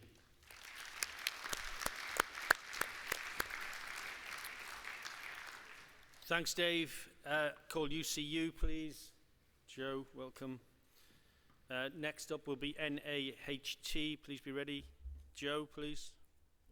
Thank you. Congress, hello again. I just want to add a few things to this debate, and I think we have heard now quite a number of times that the proposals that the CWU have put forward are predetermined. My answer to that would be you have to start somewhere. All of us in our unions, when we have put forward the suggestion of a review, a working group, we put forward some principles, we put forward ideas. If there is such opposition to what was in the CWU motion and a real feeling that this was so predetermined we couldn't even commence on the review, I have to ask why nobody bothered to seek an amendment to it. That is what happens in my union. I don't quite understand why it doesn't happen here. Another thing that happens in my union a lot at conferences is we have a debate all the time. I think this is the second or third debate of 4 days. We shouldn't be so defensive about democracy. We shouldn't be so defensive about disagreeing and having a debate and taking things forward. So I don't really understand why people are so opposed to us having discussions, us having disagreements. And I think this really boils down to where there is a division line amongst us. I think there is an appetite for some of us to see whether it's the role of the General Secretary or the role of the TUC more broadly, debated and discussed. Does it need reforming? Does it need changing for the modern era that we're in? I think this review is part of that. It is not simply a personal discussion about whether or not you think a TUC GS term should be 5 years, 7 years, 10 years. It is about something bigger, and I don't think it's helpful to personalise it right now in the way in which I think some people are. So I do think this should be supported. I do think we should have the review. I don't think we should use the fact that some of us don't like the exact wording of a motion that we didn't bother to amend to hold us back from passing it. And I do think that this is going to be a reoccurring conversation. I don't think the appetite for people to see things democratised is going to go away. And I don't think we should be using the fact that we want to avoid division and avoid debate as the reason to avoid passing this. Thank you. Thank you, Joe. NAHT, be ASLEF next. Stand by. NAHT, please. Hi, Paul. Welcome.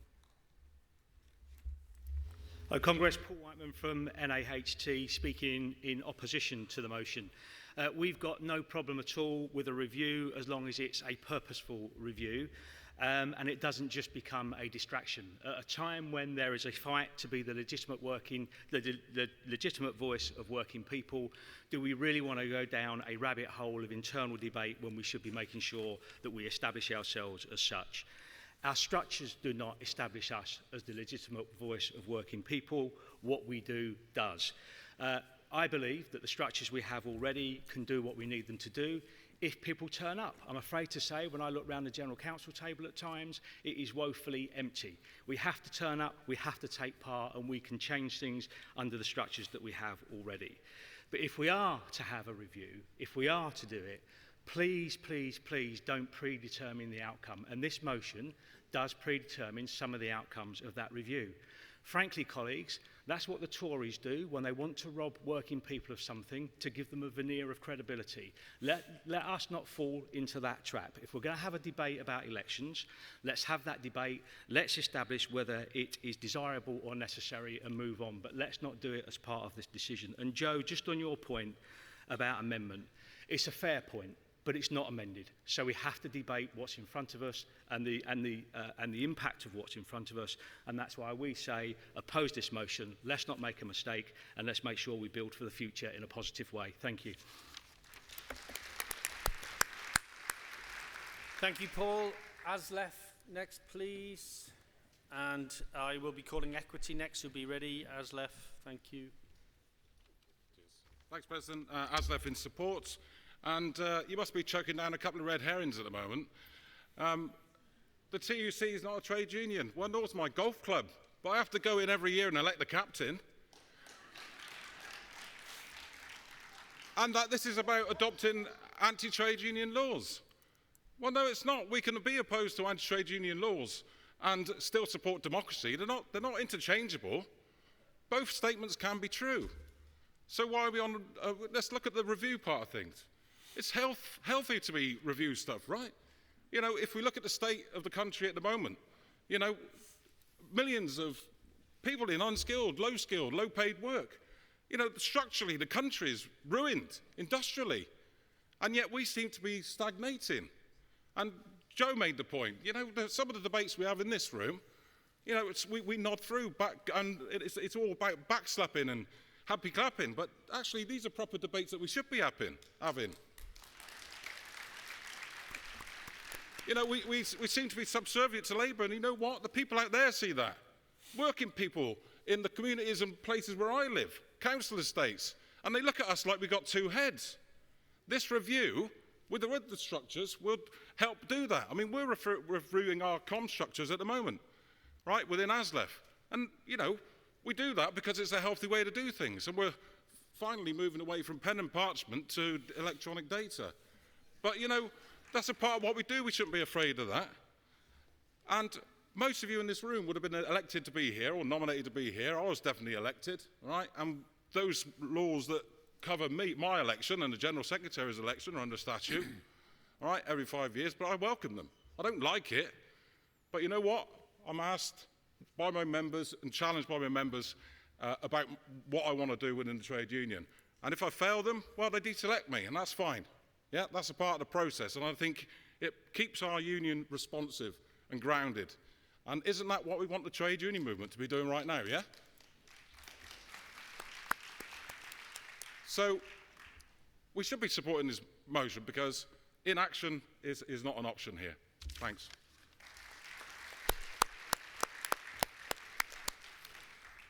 Thank you, Andrew. Equity, please. Paul, welcome. I'll be taking Prospect next. Please be ready. Paul, Equity. Paul Fleming, General Secretary of Equity, speaking in support of the motion.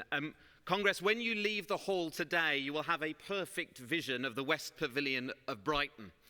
And sometimes when I leave Congress, when we're in this great city, I think it's perhaps a metaphor for ourselves. Something designed in the 19th century of incredible power and beauty, and a place for working people to relax, to feel like human beings and not just a number on a balance sheet, but strangely disconnected from the world. No peer that reaches out to it anymore, and simply a skeletal shell of irrelevance of yesteryear. Can we honestly say that that is not like some of the structures of the TUC? A great, powerful and important organisation built for a different union landscape, a different economy and a different century. The most damning indictment of where we are now is those who are opposing the motion and say, this is not a motion which is relevant to our members or relevant to the growth of the movement. Well, what does that say about who we are and where we are now? The most important thing we can do as we face the threat of the far right, the continuing decline of our movement, and the lack of collective bargaining for so many workers is think, how can we have a structure that reflects what working people need now? And comments have been made about attendance at the General Council. And I should confess, as a General Council member, I think I've been twice in the last 12 months. And I'll tell you for why. Because I don't see the power and the purpose of that body. But where I am is in meetings with Kate and with Paul, talking about industrial power, talking about sectoral bargaining, talking about linking up unions, the real work that Paul and Kate and the staff at the TUC and our fellow unions are doing. That's the power of the TUC. That's its purpose. And that's what should be the root of its power as well. This is not about personalities. This is not about a union movement of yesteryear. This is about principles, it's about power, and it's about creating an industrial organisation that mobilises and recruits members. We cannot have a Congress that has more motions than we have affiliates. We cannot have a Congress that is about debate and discussion without including the outside world. We cannot have a Congress where none of us have been on a picket line at a time when many unions in this room are facing the industrial battles of their lives. Vote for the motion, support reform, and let's build a new movement and a new TUC.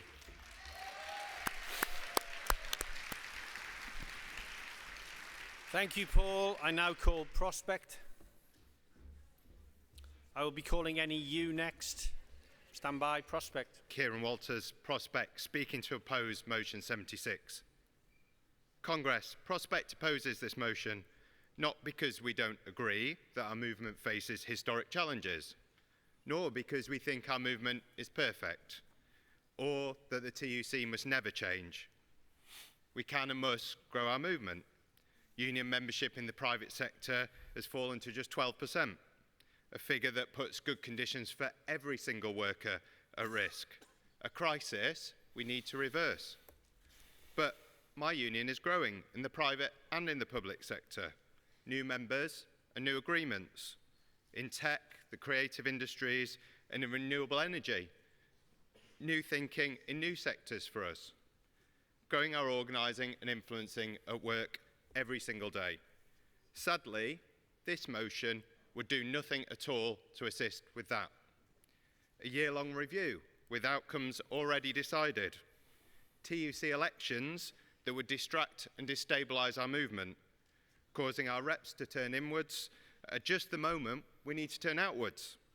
Elections that would pit big unions against small unions, public sector unions against private sector unions, sector against sector. The very opposite of what we need right now. Congress, this hall, and you as delegates set the priorities of the TUC, giving the General Secretary of the TUC their mandate. They speak up for us on the things that you decide here in this hall. An elected General Secretary would undermine all of that. Elected on their own mandate, accountability confused, a movement not speaking with one voice, but a TUC divided and weakened by that.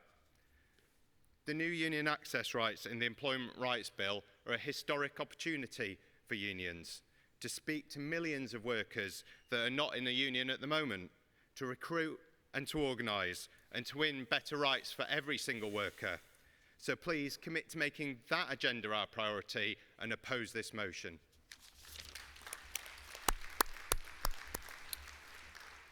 Thank you, Kieran. You, Daniel, and POA to wind up the debate. So you're next. Daniel, please. Yeah, look, Congress, I don't think the motion's perfect at all, but the spirit of it matters. It really does matter. We're focusing a lot on the election of the General Secretary. I think what matters is that Paul adheres, and he is a very good General Secretary, by the way, to the five criteria that were set by Tony Benn. We need to be able to satisfy that. What power have you got? Where did you get it from? Whose interest do you exercise it in? To whom are you accountable? And how do we get rid of you? And believe me, I think a review will soundly answer those questions. But right now we're having people get up here talking against and voting against the spirit of change on that basis. And I think that's wrong. If you look who's getting up here right now, it's a new generation of General Secretary. There's me, Eddie Dempsey, Joe Grady, Steve Wright, Paul Fleming, all leading industrial unions wanting and recognising that this current structure does not work for us as General Secretaries, but most importantly, it does not work for the members that we represent. Because the world of work has changed fundamentally. When I first became a teacher, I was teaching in local authority schools. Local authorities are becoming a thing, local authority schools are becoming a thing of the past. Yet the agreements and arrangements that we have to abide by in a fragmented and privatised sector are decades old, of those good old days. The world of work has changed and we have to change with it. And I want to just talk about my union a little bit, because we were forged out of the belief that we wanted one union for one workplace, that we wanted to unite every staff room. In teaching, 80% of teachers are in a trade union. For support staff, the situation is much more dire, only a third. The difference between a 3.2% pay award for support staff and a 4% pay award for teachers is down to trade union organisation and that alone.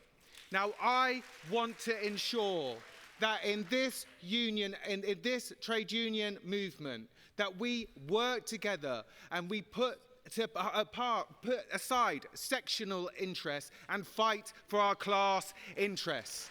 because that is what we want to do. We want all our boats to rise together. So let's vote for this motion.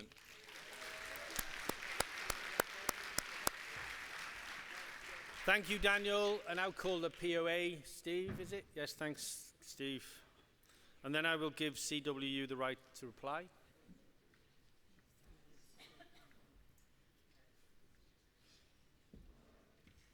Steve, welcome. Congress, it's good to have a proper debate at Congress, actually, and I welcome that. I've got a lot of respect for the CWU and Dave Ward in particular. He articulates his arguments very well, as does the other General Secretaries. I'm afraid the PRA are opposed to this motion. And we're opposed to the motion not because we don't want change. Of course we want change, and I speak from a little bit of experience. I've been on the General Council since 2010. In those days, when I first got on, you had something called the Little League. And I speak from experience here.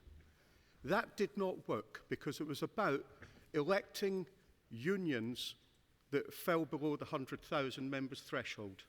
I didn't like that, quite frankly. I didn't bleat about it, but I disagreed with it because it kept some good people off of the General Council, such as Bob Crow, quite frankly. And I didn't like it. But what I didn't do was come to the rostrum and moan about it. I'd done it through the General Council and speaking to the bigger trade unions as well about change. And they did change it, and they made it more fairer and done away with the 100,000 threshold to make sure that smaller unions had their voice heard on the General Council table. So to say that small unions don't have a voice, they do, but you've got to fight for it. And if you actually look at the rules of the TUC, I'm not sure why some on the General Council think that they can't create that change, because it's all there. You only have to look at the rules that tell you that the General Council duties are clear, they're concise. You've already got the power. You don't need any more reform. In fact, you know, since I've been coming to the TUC for over 25 years with different General Secretaries of Congress, there's been reform after reform after reform of the TUC. I would rather take the fight to government collectively rather than another reform of the TUC from top to bottom. But we can do that anyway. We can do it through the TUC exec, and we can do it through the General Council. I value everybody's view going forward, and I've now become the TUC president at the end of this Congress going into 2026. And there will be debate at the General Council. Over the years, we've had massive, robust characters that ain't shy in coming forward. My union isn't shy in coming forward when we proposed in 2012 about looking at the practicalities of a general strike. I wasn't very popular that year. But guess what? I never backed down. We got up, we articulated our argument, and we won that particular motion on a card vote. We have the power, and I'm not going to personalise this. If the General Secretary in the future is a man, woman, the General Council actually have the power to remove that individual if they're not cutting the mustard. But let's be clear as well, these people are on contracts of employment. We haven't got a Deputy General Secretary, as others have articulated. And I want to talk about Thatcher's laws, because in actual fact, they are a big issue in this. A massive issue in this. And I'm probably going to go over the 3 minutes now. Oh, you've gone over the 3 minutes. I'm going to ask you to just wind up, Steve. I'm going to wind up. In fact, I'm ready. You're winding me up.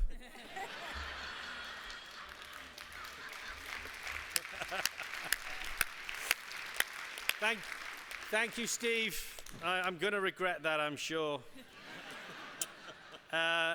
I now call on the CW to exercise their right of reply.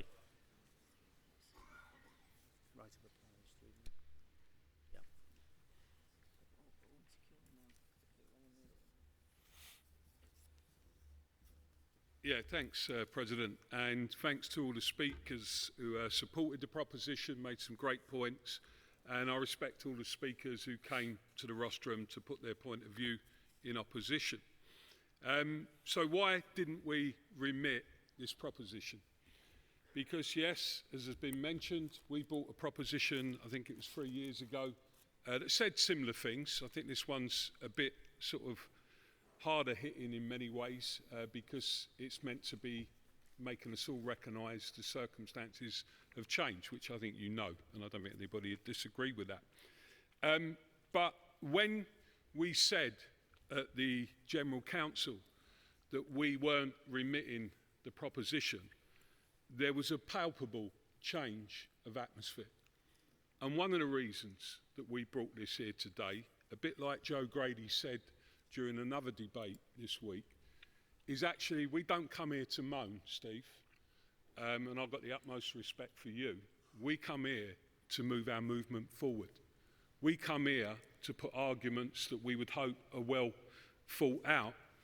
And actually, I think we spend a lot of our time, an observation I would make, I think it's an incredibly defensive debate against democracy.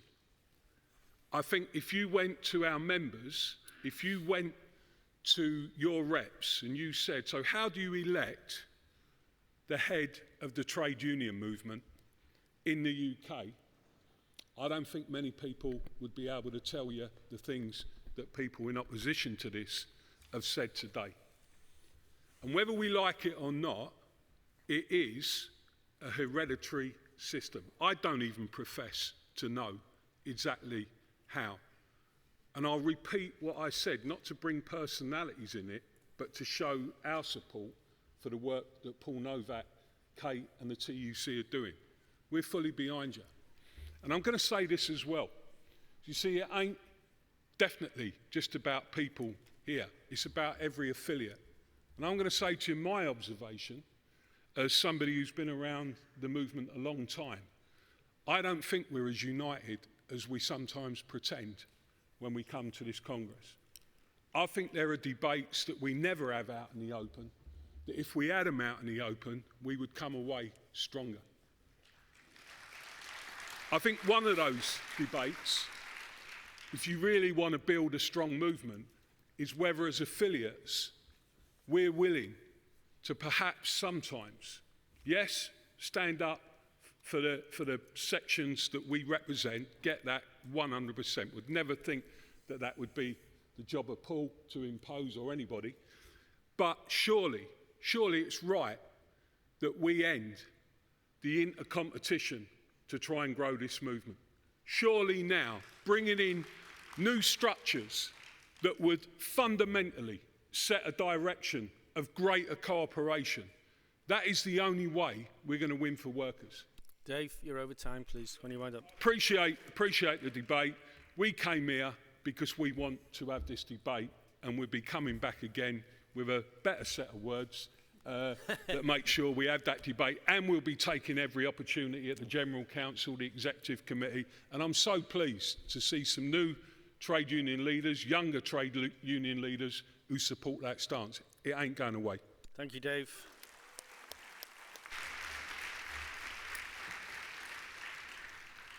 Okay, I now call a vote on motion 76.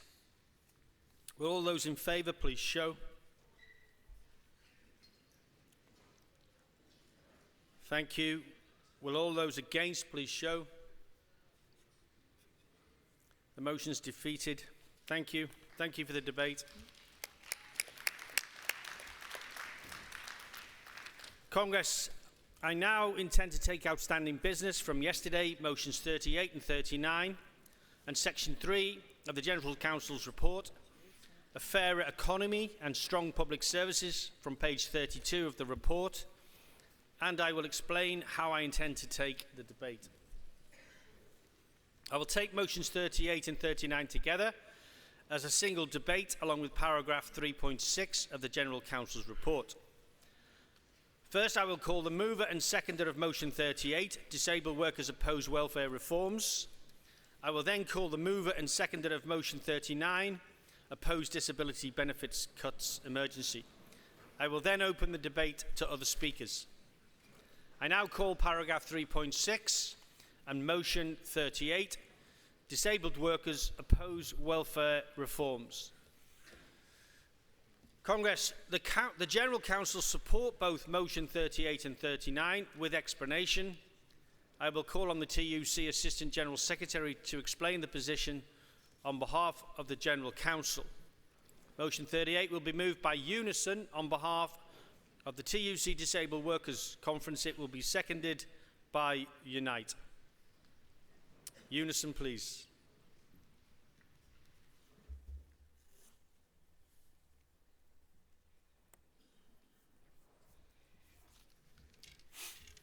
President, Congress, Angela Hamilton, Unison, moving motion 38 on behalf of Disabled Workers Conference. Congress, the government's attempts at welfare reform are shambolic. Deleting the dedicated Minister for Disability in favour of a social security and disability role makes it clear the government think the only thing that matters to disabled people is benefits. Not jobs, not housing, transport, health, or the million and one other things that actually affect our lives.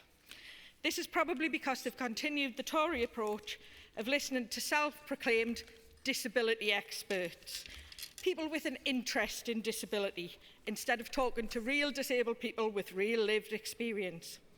This might explain how they came up with the ridiculous 4 points in one category criteria for PIP. Seriously, Larry the cat could have done better. When that didn't work, they tried a first come, first serve approach to disability benefits, based on when you became disabled, not the support you actually need. Never mind Larry, my cat Lily could have done better this time. When that didn't work, but let's give credit where credit's due. The Prime Minister is pretty good at soothing Donald Trump's fragile ego, but by his own admission, he hasn't focused on domestic issues. Luckily for him, our very own Angie Rayner had her finger on the pulse. She managed to pull them back from the brink of defeat. Who can forget Stephen Timms running into the chamber at the last minute, interrupting the debate to announce concessions just before the vote? It was like something out of a comedy. But let's be clear. We might have won the battle, but we haven't won the war. We kicked the can down the road, but that might end up being an own goal if the government used secondary legislation to bring in the changes. And recent changes to the Cabinet make that increasingly likely. Angela Rayner acted with integrity when she held her hands up and admitted she'd made a mistake and resigned from the government. But where does that leave disabled people? Did Starmer bring back the Minister for Disability role? No. Did he bring back well-respected disabled MP Vicky Foxcroft? No. Did he listen to people who aren't afraid to speak truth to power, like my own MP Emma Lewell? You guessed it, no. He made a man who compared PIP to his children's pocket money his new Chief Secretary. And yes, I know he's apologised, but if he had half the integrity of our Angie, he'd have resigned for insulting millions of disabled people. He made Pat McFadden the new Secretary of Work and Pensions. Don't be fooled by Pat's gently spoken, softly approach. He's been brought in to force through welfare reform, and he is one tough cookie. In 2018, he called PIP broken, inhumane at times. Now he defends cutting PIP by saying it will stop dependence on benefits without the opportunity to work. Well, Mr McFadden, I depend on PIP to work. If you take it off me, the Treasury will lose over £400 a month more in tax and national insurance than they give me in PIP. And I will lose my job, because without PIP I won't be able to work. And if you times that by millions, thousands, millions, hundreds of thousands of other people like me, they will lose millions, if not billions. Congress, if I'm honest, we should have known there was a rabbit away when the Labour Party's campaign slogan was just one word: change. What does change actually mean? I hoped it meant change for the better, but change can easily be replaced by another word: reform. reform of winter fuel payments, reform of how we treat asylum seekers and migrant workers, reform of support for WASPy women, and now reform of disabled people's benefits. Congress, this isn't the change we voted for. These are the changes Reform want. Disabled people are terrified of these changes, frightened of losing their jobs, so scared some of them have told me that they're thinking of taking their own lives. Just let that sink in. Taking their own lives. So Pat, if you're listening, here's my message to you, to Keir Starmer and the Labour government. It's not too late to bring about change for the better, but it soon will be. It's time to stop listening to people who want to destroy our movement and who think disabled people are a drain on society. Start listening to the people who created the Labour Party, to trade unions and the working people, including disabled workers you claim to represent. We know welfare needs to change, and we are here to help you.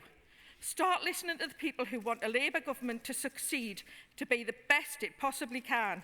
And please, stop trying to out-reform reform. Congress, I move. Thank you, Angela.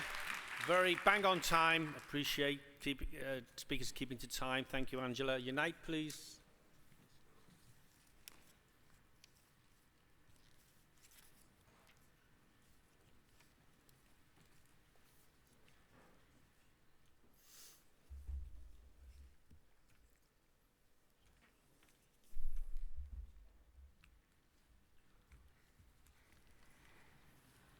Bear with me a second, get my glasses. No, you take your time.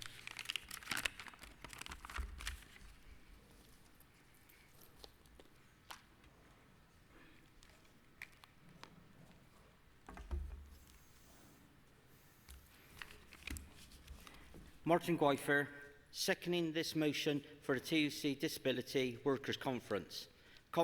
This motion is about finally bringing an end to the hostile environment that the last government built against disabled people. It's time to end the humiliating, dehumanising process of getting help. It's time to support people into work, not make the lives of disabled people even harder. The reality is that PIP eligibility is based on whether someone's impairment or health condition affects their day-to-day life. We have been left with a system where people are made to feel guilty or undeserving of desperately needed support. 3 million people receive PIP, a 3% increase on last year. That's 3 million people who endured what one claimant described as psychological warfare. Another spoke of weeping at the outcome due to the sheer relief of getting through the process. Our motion calls on the government to prove it's on the side of disabled workers. We call for a new, fair and caring system. This must include replacing the tick box assessment with proper discussions with medical professions. Give real support for people whose impairments are difficult and not always visible. End privatisation.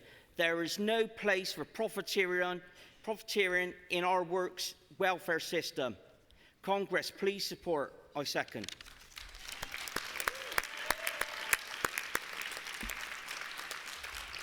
Thank you, Martin. I now call motion 39, Opposed Disability Benefits Emergency. The motion will be moved by Joe Cooper on behalf of the TUC Trades Council Conference and seconded by NEU. Joe. Welcome, Joe.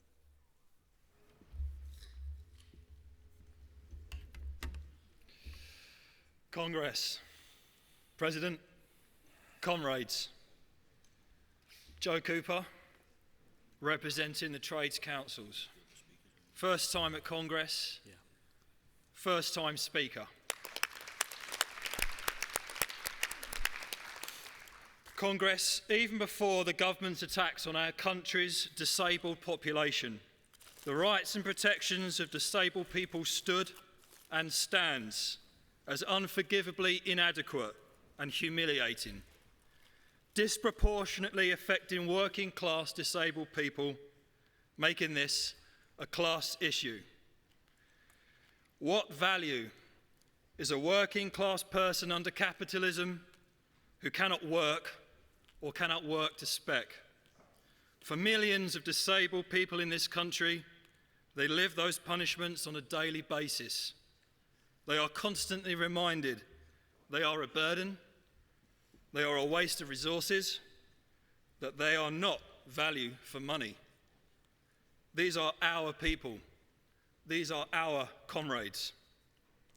When this motion was drafted, the government's welfare bill threatened to strip up to 1.2 million disabled people of between 4,200 and 6,300 a year, taking £6.7 billion directly out of disabled people's pockets.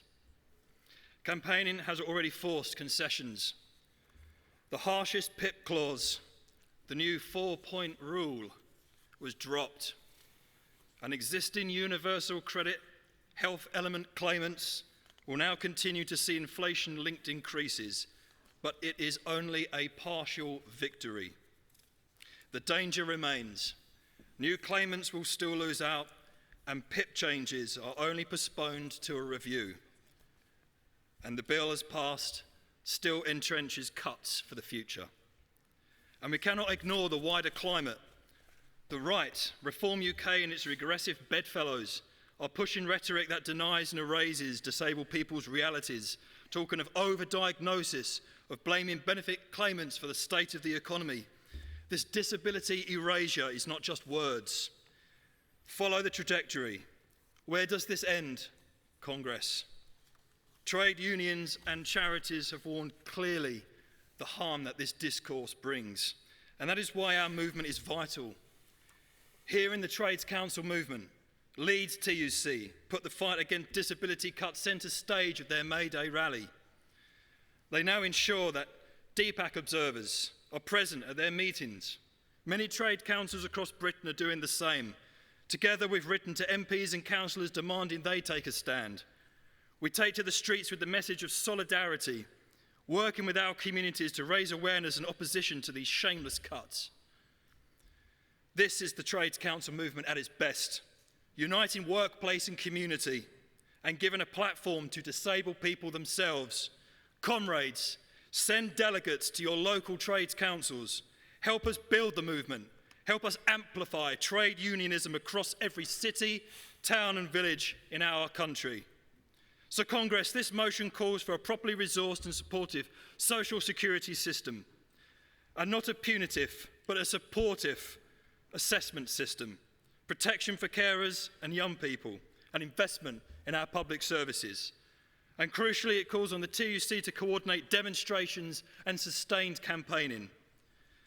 We want to make it impossible for any government, even a Labour government, to ignore our demands. Congress, let's defend disabled people and build the power of our movement in their defence. I move.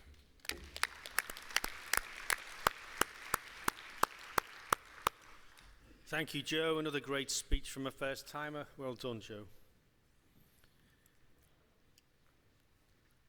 So the motion will be seconded by NEU. I will then call Kate to give the explanation. I will take some additional speakers, so just give you advance warning. Prospect, PCS, Unison, CWU, UCU, NUJ, and NAS, UWT. Sorry for the delay, Colleen. Welcome to the platform. Thank you. President, Conference, Colleen Johnson from the National Education Union, speaking in this joint debate and seconding motion 39.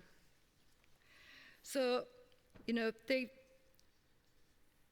this debate obviously composites and, well, puts together two separate motions about the same thing.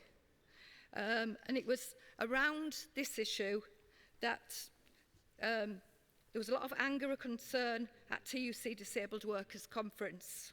And it's true to say that a lot has happened since then, because that was the time that both of these motions were written. So there's been a lot has happened, and a lot of action by disabled people's organisations and trade councils, and some shifting by the government.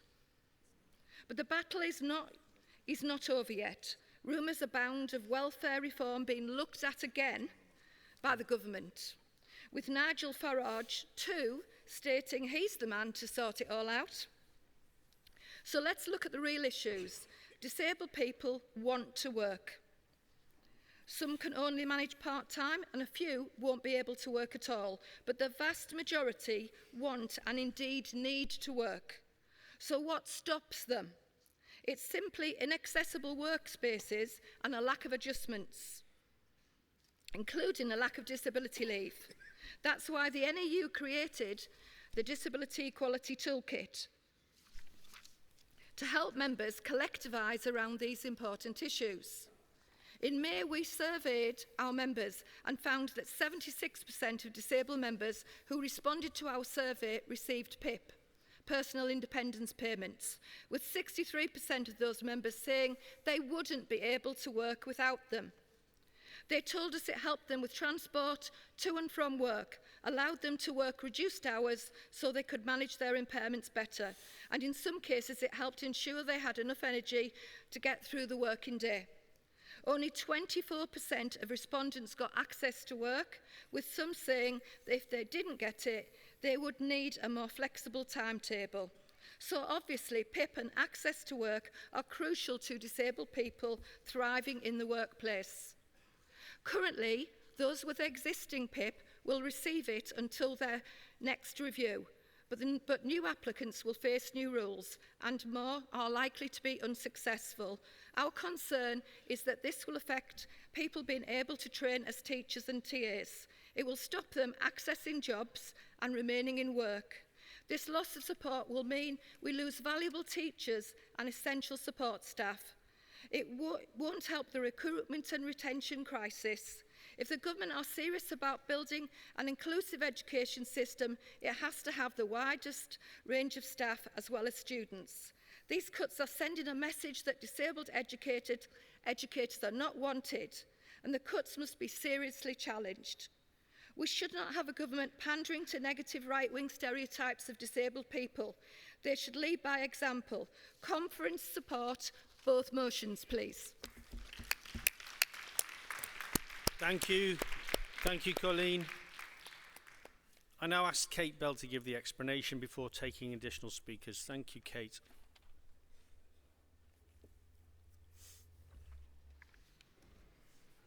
Thank you, President.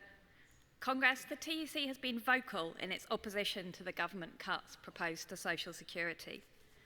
We have demanded that no changes are made to support for disabled workers without the voices of disabled workers being heard. Our opposition helped stop government's plans on personal independence payment, and we will continue to campaign for a fair, decent social security system for all disabled people and against cuts that would devastate their livelihoods.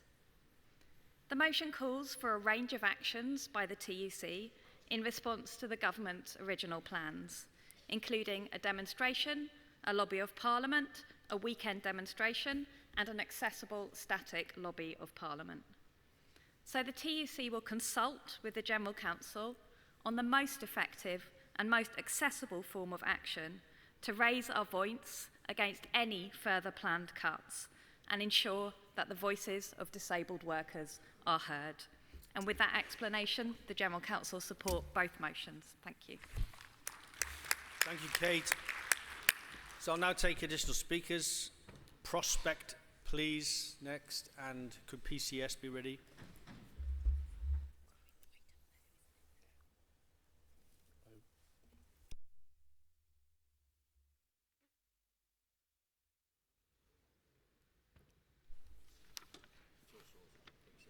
President, Conference, Amy Bishop, Prospect, speaking in support.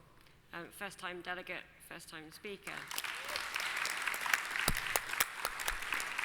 So for 2004 to 2025, disabled households needed, on average, an additional £1,095 a month to have the same standards of living as non-disabled households.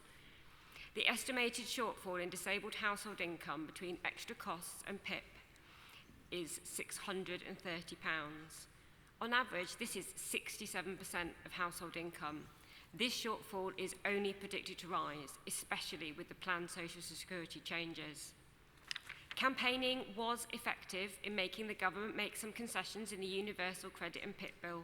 However, they still plan to make significant cuts to the amount of universal credit that sick and disabled people receive, with some protection for existing UC claimants, leading to a two-tier system.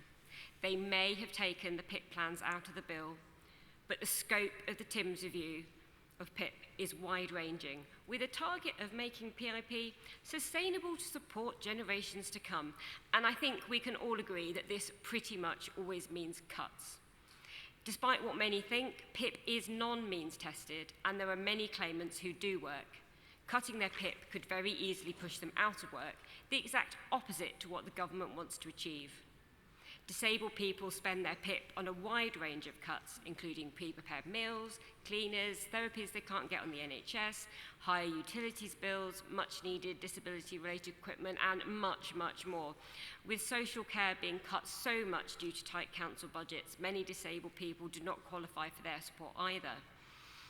With lower PIP payments or without PIP at all, they will struggle to get by without the support they need, making it even more challenging than it is already to stay in work. Once disabled people fall out of work, it is much harder to find new work. Have you ever tried searching for accessible good part-time jobs, or those that are advertised with flexible working? They are few and far between. In the current job market, there is a lot of competition for each vacancy, and even if it's never directly stated, an employer is much more likely to employ the non-disabled person, even though we all know that disabled workers have been proven to be good and loyal employees. We cannot allow the government to decimate the support system for disabled people in the UK. Please support this motion.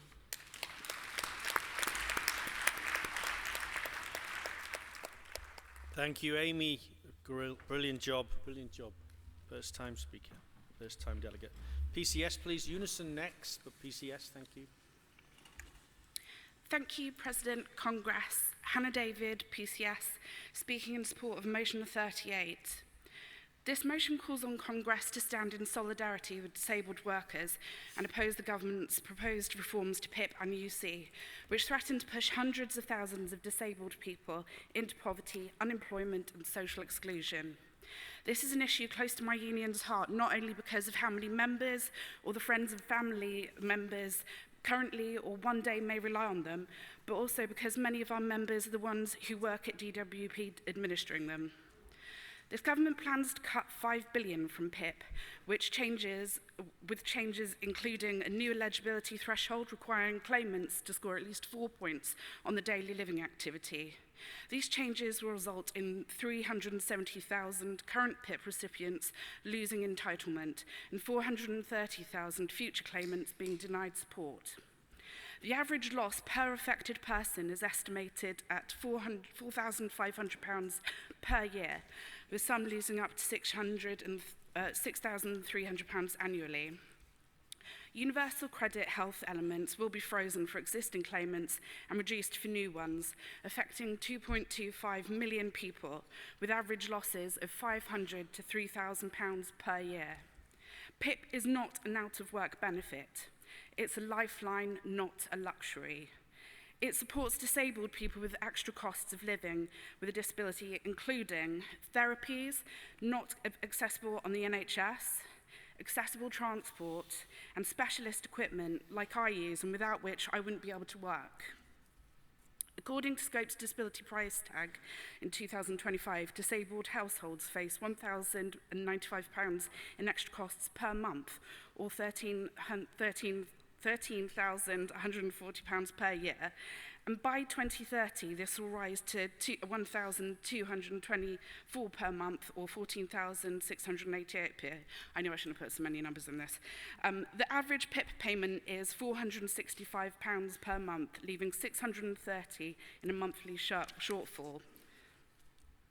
The government's focus on cutting disability benefits while under-resourcing tax enforcement is not economically coherent, and it's morally indefensible.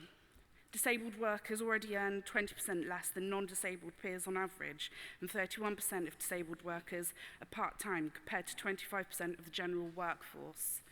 Many disabled people require flexible or part-time roles to remain in work, yet only 12% of jobs offer part-time options, dropping to 7%.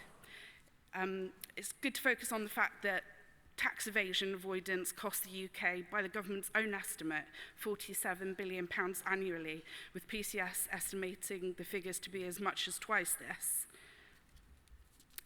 These cuts are political choice.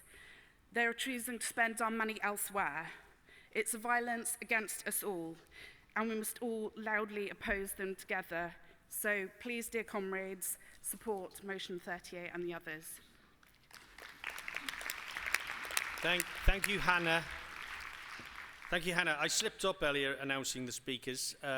Actually, the next speaker will be CWU, followed by UCU. CWU, please. Apologies for the short notice.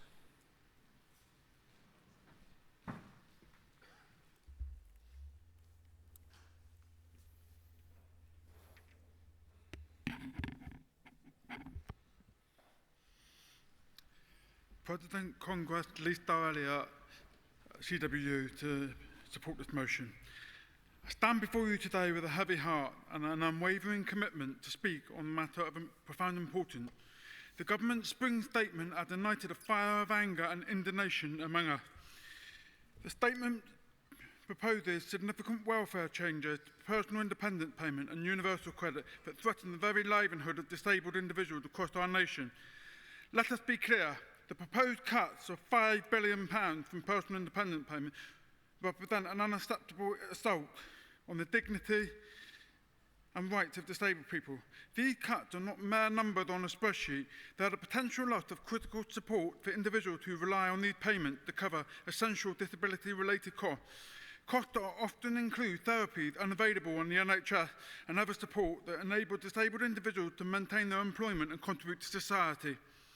Now, with the government's proposed cut, we risk pushing individuals into unemployment, isolating them from their communities, and deepening their financial insecurity. These proposals do not diminish the financial autonomy of disabled individuals. They strip away choice and agency. By cutting these vital benefits, the government is sending a clear message that the lives of disabled people are less valued. This narrative of blame perpetuated by the Tory and Labour government and those within the media is not only misguided but dangerous. It ignored the evidence presented by disabled people's organisations and charities which have tirelessly worked to highlight the damage these cuts will inflict. It is a narrative that seeks to shift responsibility away from the state and onto some of the most vulnerable members of our society. We must demand that the government listen to the lived experience of disabled people and the expertise of their advocates and not those with financial interests such as the Fat Cat disability assessment companies such as Capita and Maximus, to name a few. Together, we must work to ensure that the narrative surrounding disability is one of support, understanding and respect rather than blame and neglect. Conference, my last point is one of caution. We must oppose the disability cut to PIP. We also must be ready for the coming war from this Labour government on the access to work. We already see in statements saying disabled people must work, yet backlogs to claiming access to work is making it difficult, especially for smaller companies to support disabled employees, with some claims taking up to 30 weeks. We are also seeing Labour are considering reducing the cap on claimants' access to work support, despite DWP figures showing that for every pound spent on access to work, the state makes back between £1.60 and £1.75. Conference, I ask that collectively we unite, send a loud message to Labour that we will not stand without a fight for disabled people and their right to live with choice, dignity and respect. I support. Very good, Lee. Bang on time. Thank you, Lee. Great job. UCU, please, then. I will call NUJ. Please be ready, UCU.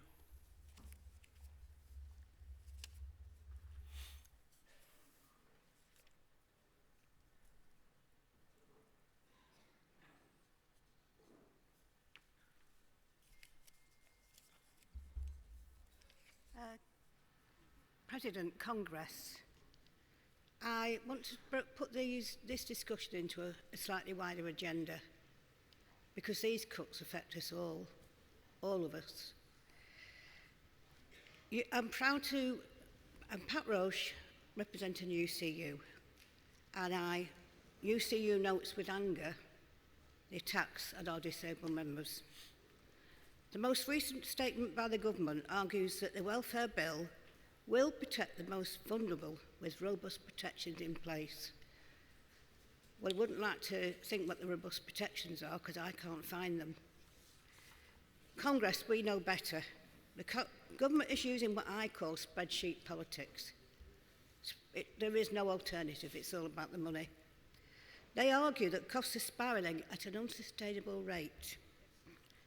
They identify that anxiety and depression have increased on a massive scale, particularly among young people, and they speak of staggering costs.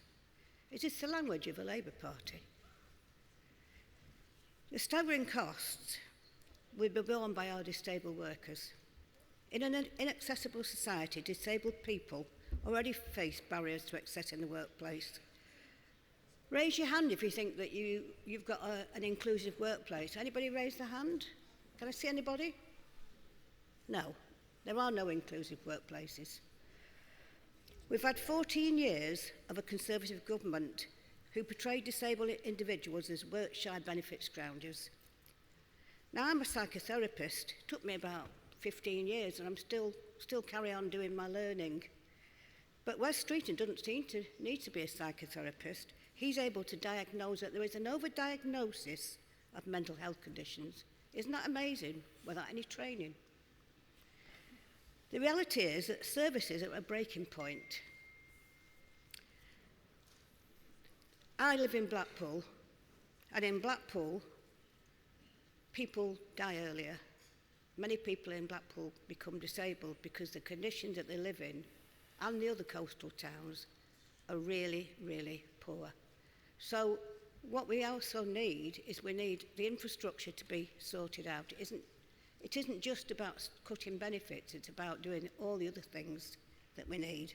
So I'm very fortunate I'm on the Disabled Members Workers Committee at Disabled TUC, and they are fighting very hard on your behalf, and we will continue to do that. So I want you to really take this forward, take it back to your workplaces, and demand that we change the script. Thank you.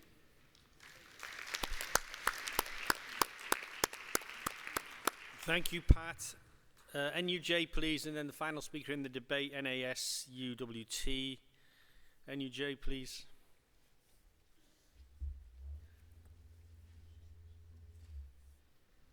Thank you, President, for making time for this debate. Congress, Natasha Hurst, National Union of Journalists. Disabled people's rights and access are being attacked from every angle, but at the same time, we are being gaslit with the message that these attacks are somehow going to help us. The Minister was surprisingly quiet about this yesterday. Many disabled people in the creative industries are self-employed, but it's often because we're forced out of the labour market due to discrimination and lack of access. And as you heard on Monday, freelancing is precarious and often low paid. Universal credit isn't fit for purpose for us. There's no sick pay, no holiday pay, there's definitely no disability leave. So social security safeguards are vital for disabled people to access our rights, including our right to access employment. But the government is stripping those safeguards away without addressing the very real barriers that exclude us from employment and education and transport, health, housing, leisure, and everything else in our day-to-day lives. This is not a government that is supporting our right to independent living and inclusion. The cuts will force disabled people out of work. They will add more pressure to the already under-resourced NHS, social services, third sector organisations, and the frontline workers who run those services. We know that our lives and our contributions have value in our workplaces, in our trade unions, and in our communities. But successive governments have failed to recognise that. Now remember, these cuts are happening at the same time that assisted dying legislation is making its way through Parliament. The government will support us to die, but not to live well. Every time a politician undermines our humanity or presents us as a burden, it normalises hatred and discrimination and coercion against disabled people. The NUJ has worked hard to support our members to challenge and scrutinise these deeply unfair narratives. We've called out the regulators for not taking action on discriminatory reporting and broadcasting. But Congress, I cannot stress enough how relentless and frightening that these attacks have been, and there are more cuts to come. Every disabled activist that I know is completely burned out right now. We have never needed your solidarity more. But more importantly, we need your action, including on behalf of disabled people who can't work. It is a political choice to attack our rights. Disabled people and our organisations need the full weight of the trade union movement behind us. Congress, please support us. Thank you, Natasha. NASUWT, please, to conclude the debate before I move to the vote on both motions.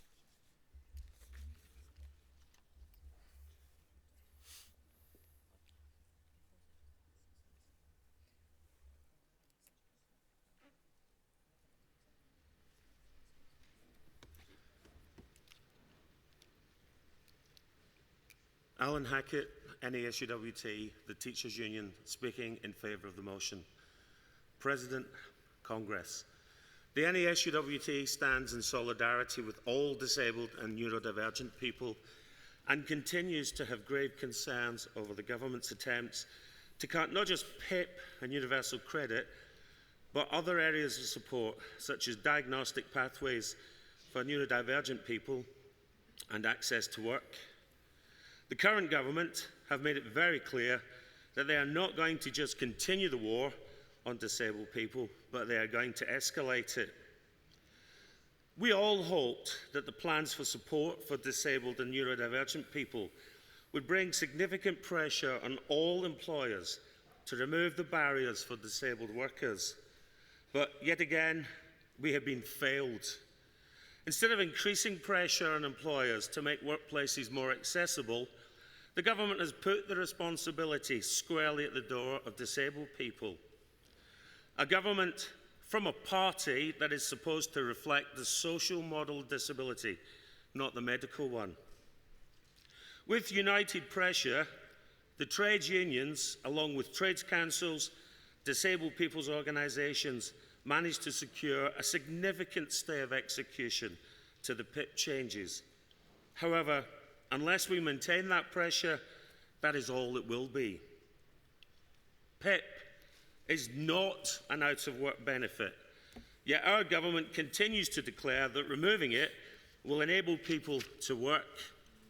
They fail to understand that many disabled people use it to actually maintain work. PIP is there to close the gap that individuals face with the additional costs of disability.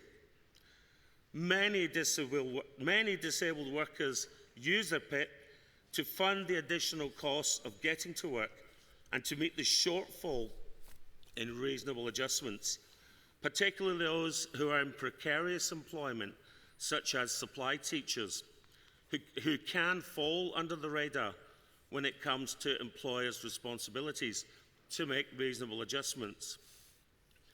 Access to work waiting lists now mean a disabled worker could be waiting in employment for over 12 months before they get the support they need. For some, this might mean they've already been pushed out of work before that is put in place. There's also evidence to show that long-term access to work is already being cut. This dangerous rhetoric is also feeding a larger picture.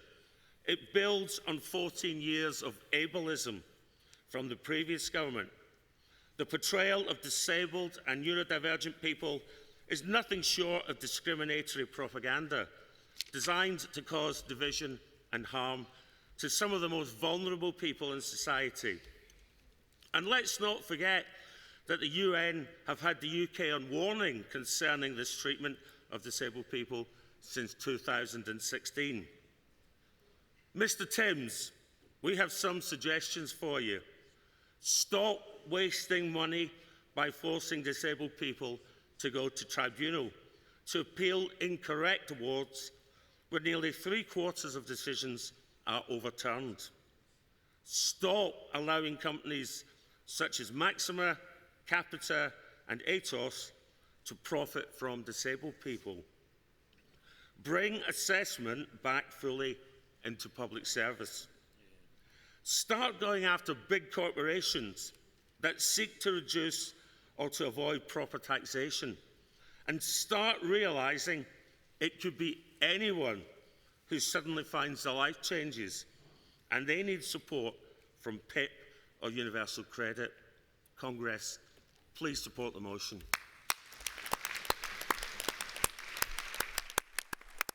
Thank you, Alan. Powerful intervention, Alan. Thank you. I now move for the vote. Vote on motion 38. Will all those in favour please show? Thank you. Will all those against please show?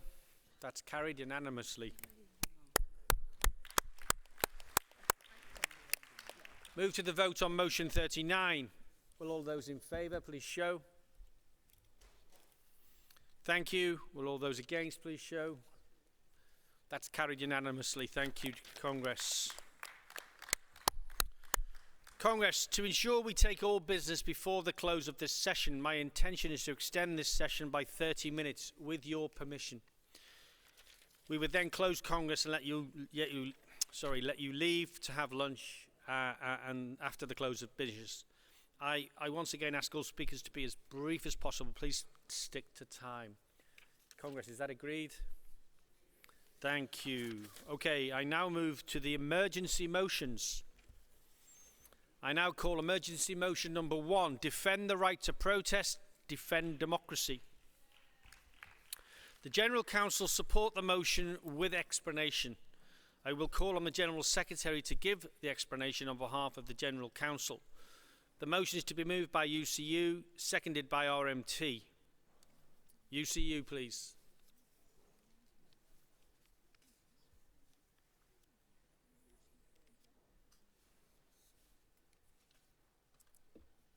Congress.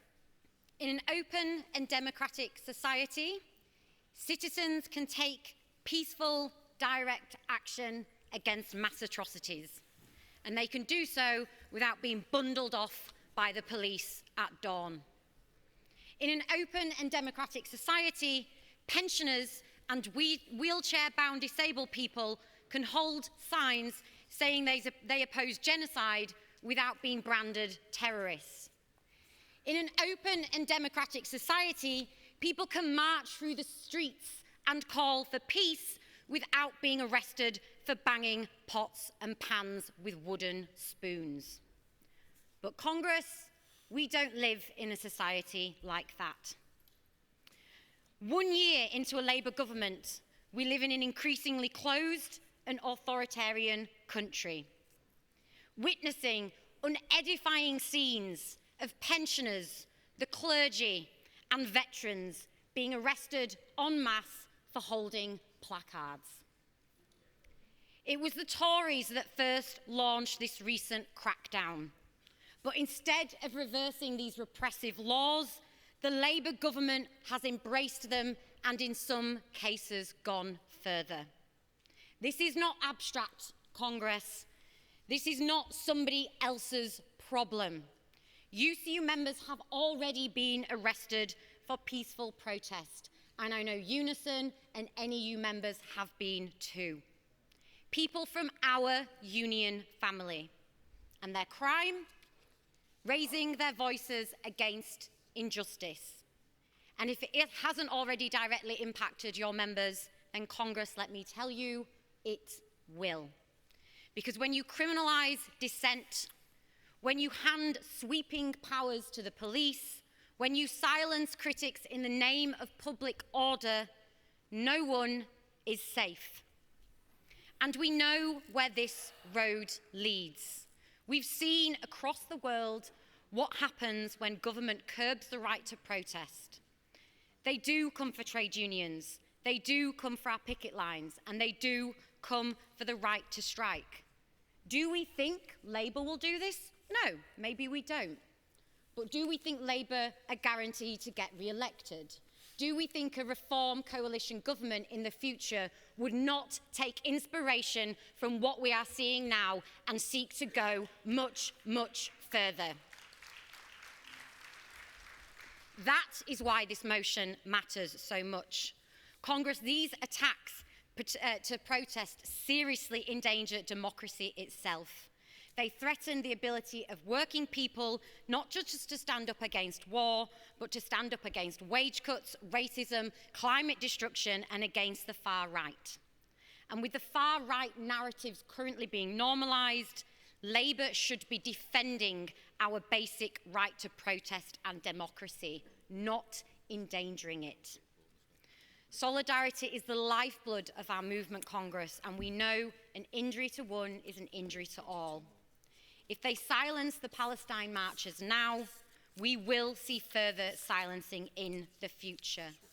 That is why this motion matters so much. Defend the right to protest, defend the rights of our movement to protest, defend democracy, pass this motion. Thank you, Joe, and spot on with timing. Thank you so much for that. Alex, please. RMT.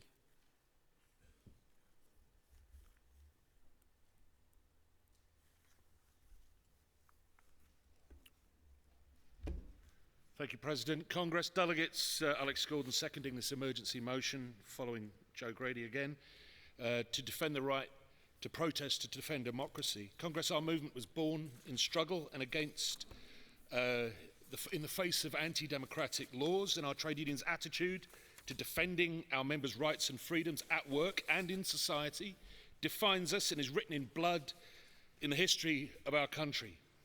Congress, last month, Sunderland Trades Council commemorated the bicentenary of the North Sands massacre of the 3rd of August 1825, when soldiers fired on striking seafarers, killing 7 and injuring many others. Congress, I know we don't need history lessons here. Our members make history. But Congress, we do need to remember that there are 2 ways in which authoritarianism can take hold in a society. It can happen as a result of a coup d'etat, with soldiers on the streets and political dissidents rounded up and silenced. But there is another way in which authoritarianism can take hold, Congress. That is the analogy of the boiling frog. If a frog falls into hot water, it will jump out pretty quickly. But if a frog sits in a pot of warm water, which is gradually heated to boiling point, it'll be boiled alive. And Congress, we are in hot water as a society right now. Our laws and our politicians are increasingly authoritarian. We have to demand an immediate end to attacks on the right to protest, and specifically an end to the punitive political use of sections 12 and 14 of the Public Order Act. We heard PCS President Martin Kavanagh this morning speak about the appalling spectacle of peaceful protesters, many of them pensioners and retired trade unionists, being hauled off by police for the crime of opposing genocide and standing with Palestine action. I want to send solidarity to my friend and comrade Anne Field, a former official of SOGAT, GPMU and Unite, a past delegate to this Congress, a veteran of the 1986 Wapping dispute, who was arrested in Parliament Square last Saturday for opposing genocide, standing up for peaceful protest. And Anne is not the only trade unionist currently charged under Section 12 of the Public Order Act for defending the right to protest. Anne isn't the only one, and she won't be the last. Our members, active and retired, will do what our movement has done throughout history, which is to exercise their freedom to protest for workers' rights and social justice. They need our movement to be fully committed to their rights and freedom to do so. Congress, let's send our solidarity to Anne Field, to Ben Jamal of the Palestine Solidarity Campaign, to Chris Nineham and Alex Kenny of the Stop the War Coalition, and to Sophie Bolt of CND, who are among hundreds of peaceful protesters arrested and charged under authoritarian laws designed to curtail our freedom to protest peacefully. Congress, please support. Thank you, Alex. I now call on the General Secretary to give the explanation on behalf of the General Council. Thanks, Paul. Thank you, President. The General Council support the motion with an explanation. The motion raises concerns about the use of restrictive legislation and policing to curtail freedom of protest. With reference to specific recent examples, it sets out that escalation has included the potential for abuse of the powers conferred on the Home Secretary under the terrorism legislation to prescribe non-violent direct action groups and thereby to silence supporters and quash peaceful protest. The motion calls on the TUC to raise these concerns with the Government and the Mayor of London, demand an end to punitive policing and support other campaigns in defence of the right to protest. The TUC defends the right to peaceful protest, but as set out in attitudes to previous motions, we would not support actions that target, intimidate or jeopardise the health, safety or well-being of workers doing their jobs. And with that explanation, the General Council urges you to support the motion. Thank you. Thank you, Paul. I don't have any other speakers. I move to the vote on emergency motion 1. Will all those in favour please show? Thank you. Will all those against please show? That's carried unanimously. Thank you, Congress. I now call emergency motion 2, counter-mobilising to fight the far right. The General Council support the motion. It will be moved by PCS and seconded by NEU. PCS, please.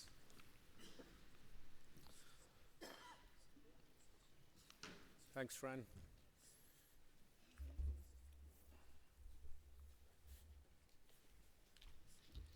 Congress, President Fran Heathcote, PCS General Secretary, moving emergency motion 2 on mobilising against the far right. I'm very proud to do so. Congress, we face a huge threat politically, industrially and morally. The rise of racism and the emboldening of fascists is something that should trouble us all. Politically, the rise of reform has to be countered. Their politics are the antithesis of everything that our movement stands for, and they are against the interests of the working class people. At the last election, Reform's manifesto promised massive cuts to public services, slashing social security, while giving huge tax cuts to the rich and the big corporations whose interests they serve. When the Employment Rights Bill came before Parliament, Reform MPs voted against it.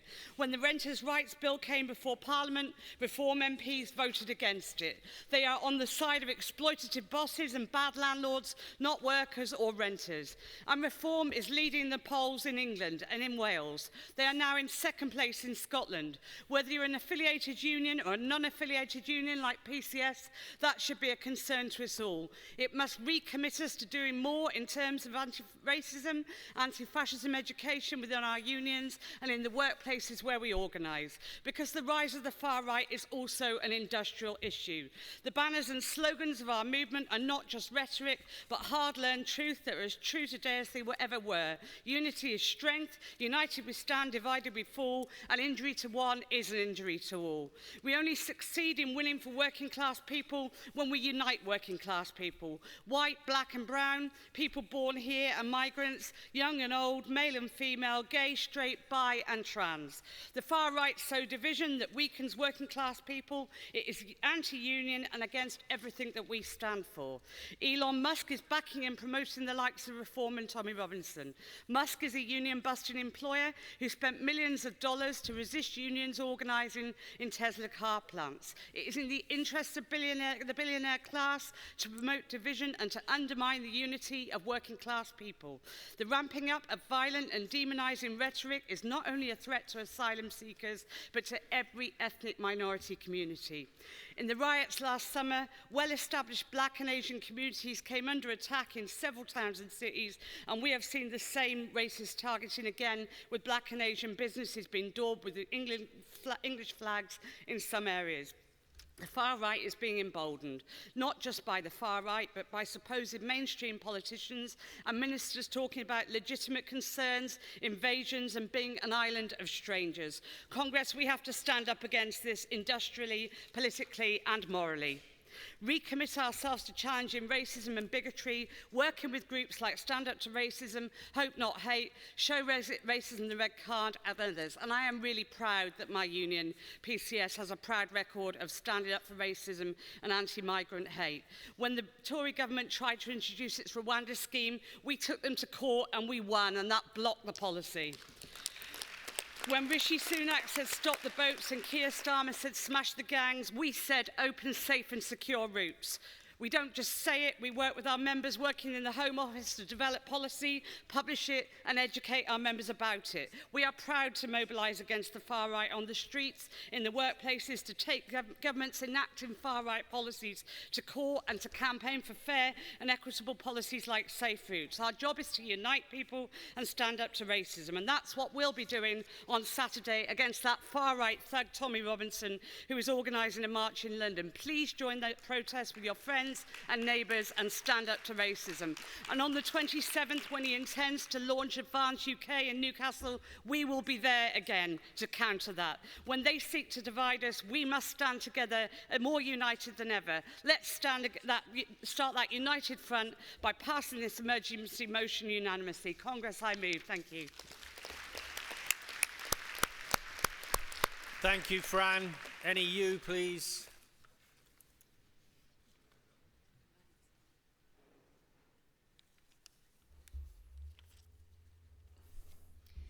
Congress, we've seen a second summer of racism and violence on our streets. This year outside hotels, arguing that they are protecting women and girls. And the very first thing that I wanted to say is that with 41% of those arrested at last year's race riots having prior convictions for domestic violence, they don't represent me, they don't represent any woman. But to go on, why are we seeing these protests? And the answer we've discussed, haven't we, through the last 3 days. The answer, as we all know in this room, is because years of austerity, years of growing poverty, years of hardship for working class people has created a sense of hopelessness in our communities, and the hopelessness is being seized on and twisted into a racist narrative that places the blame in all of the wrong places, that places the blame on migrants, that places the blame on refugees. We have to say, refugees are not to blame.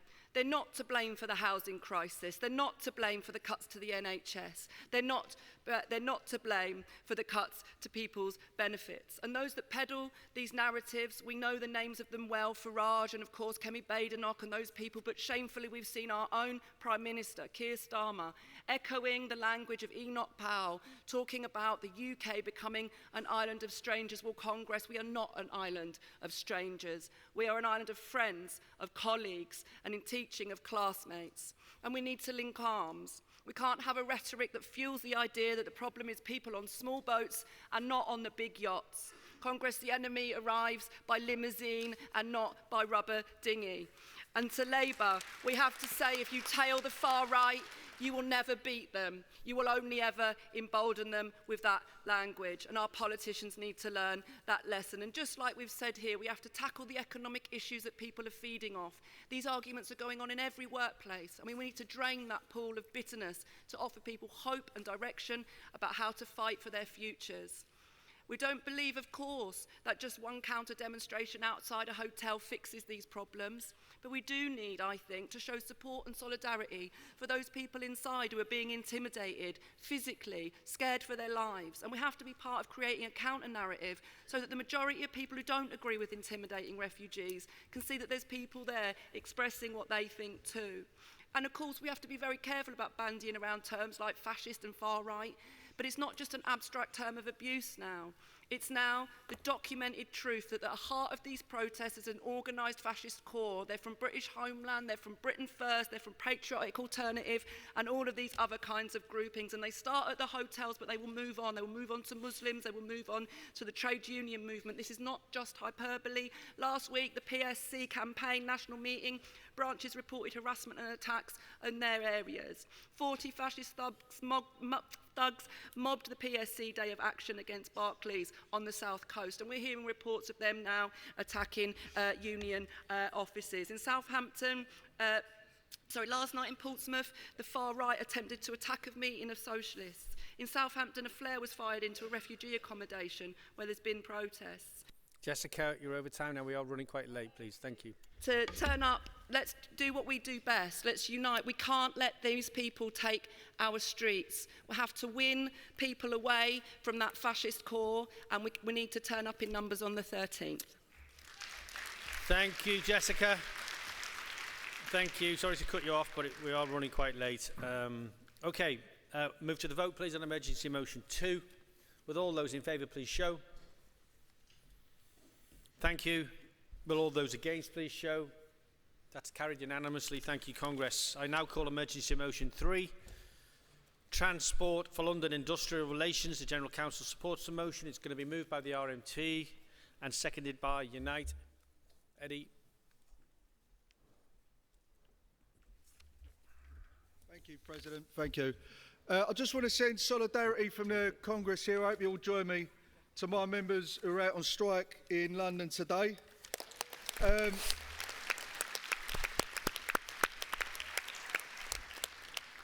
situation is pretty bad. We know the legislative agenda of the government is to bring public transport back into public ownership, to deliver the biggest wave of insourcing in a generation, to improve workers' collective and individual rights, to improve living standards for workers across the economy. Now, we've seen some of that in the National Railway as we move towards establishing a Great British Railway. But for reasons I don't quite understand, in London, we're seeing the total opposite direction. In London, my members are in strike right across London Underground, right across the Docklands Light Railway. Thousands of my cleaners have just declared a dispute in London Underground. Workers we expected to be insourced who are being put back out to tender to the spivs and privateers. Members in the cleaning contract for DLR are out on strike, again, outsourced workers. And what we see with the Elizabeth Line Crossrail, that's going out to tender. Right now, London Overground is out to tender, and the majority of it out to tender for contract awards that will run way beyond the period of this government. So I want to know what's going on. And I think the reason we're seeing this in London, the sharp difference in policy direction compared to the rest of the country, is because I don't believe the Mayor of London is in control of that city. I believe the permanent bureaucracy in TfL is running the show. These are people still wedded to the old Tory solutions, and you can see it when we exposed in the documents for the tendering process for the Elizabeth Line plans to shut every ticket office on that network. Well, let me tell you this, we were about to put a pay offer for the Elizabeth Line out to our members to vote. We met our reps in the afternoon, but that morning we discovered these plans.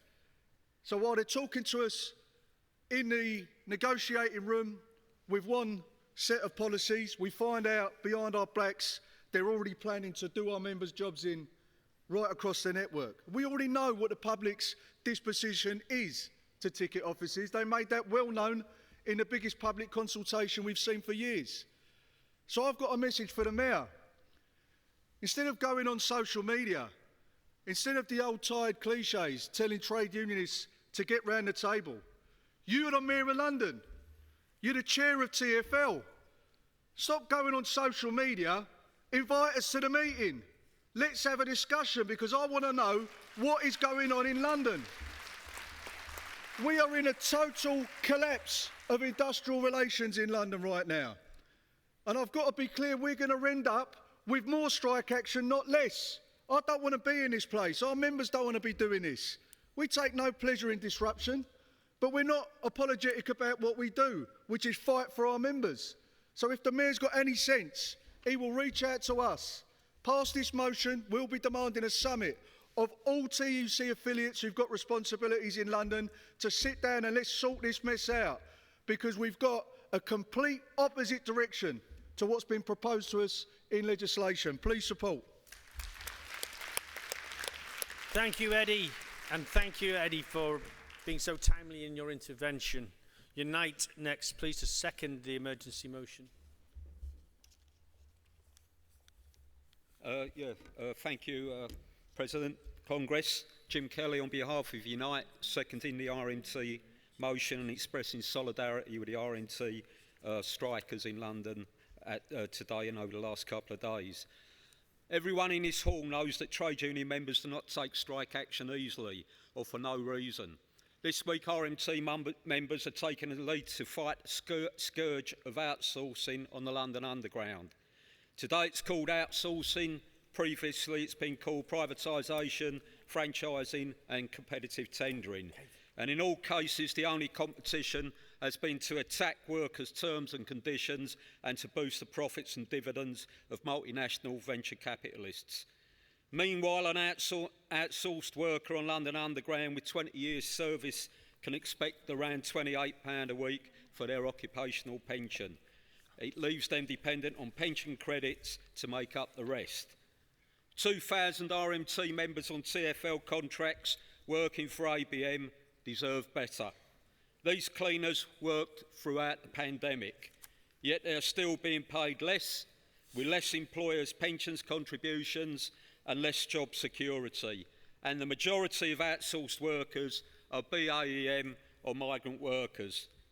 This issue needs to be resolved, and the Mayor and TfL need to do so speedily.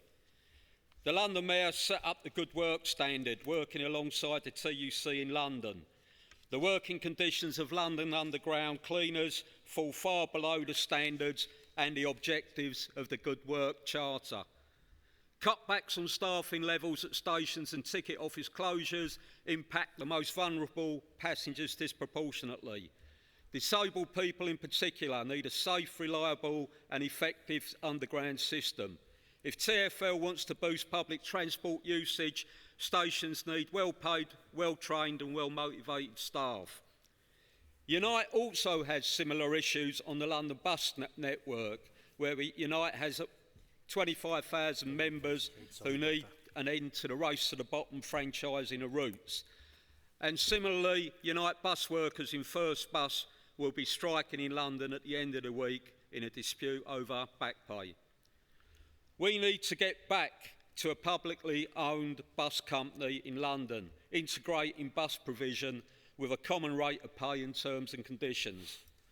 On this issue, the Mayor's office has begun discussions with Unite, but we're fully aware, as Eddie outlined, that there will be institutional pushback on this initiative. The Greater London Assembly opposes cutting staffing levels, and the London Labour Party Regional Executive supports insourcing on London Underground. Our London Mayor has intervened in previous underground disputes to help facilitate a settlement. He needs to do so again in this one. Solidarity with the strikers. Thank you. Thank you, Jim. TSSA to speak in the debate. I won't be taking any other speakers. Mariam, welcome to the floor.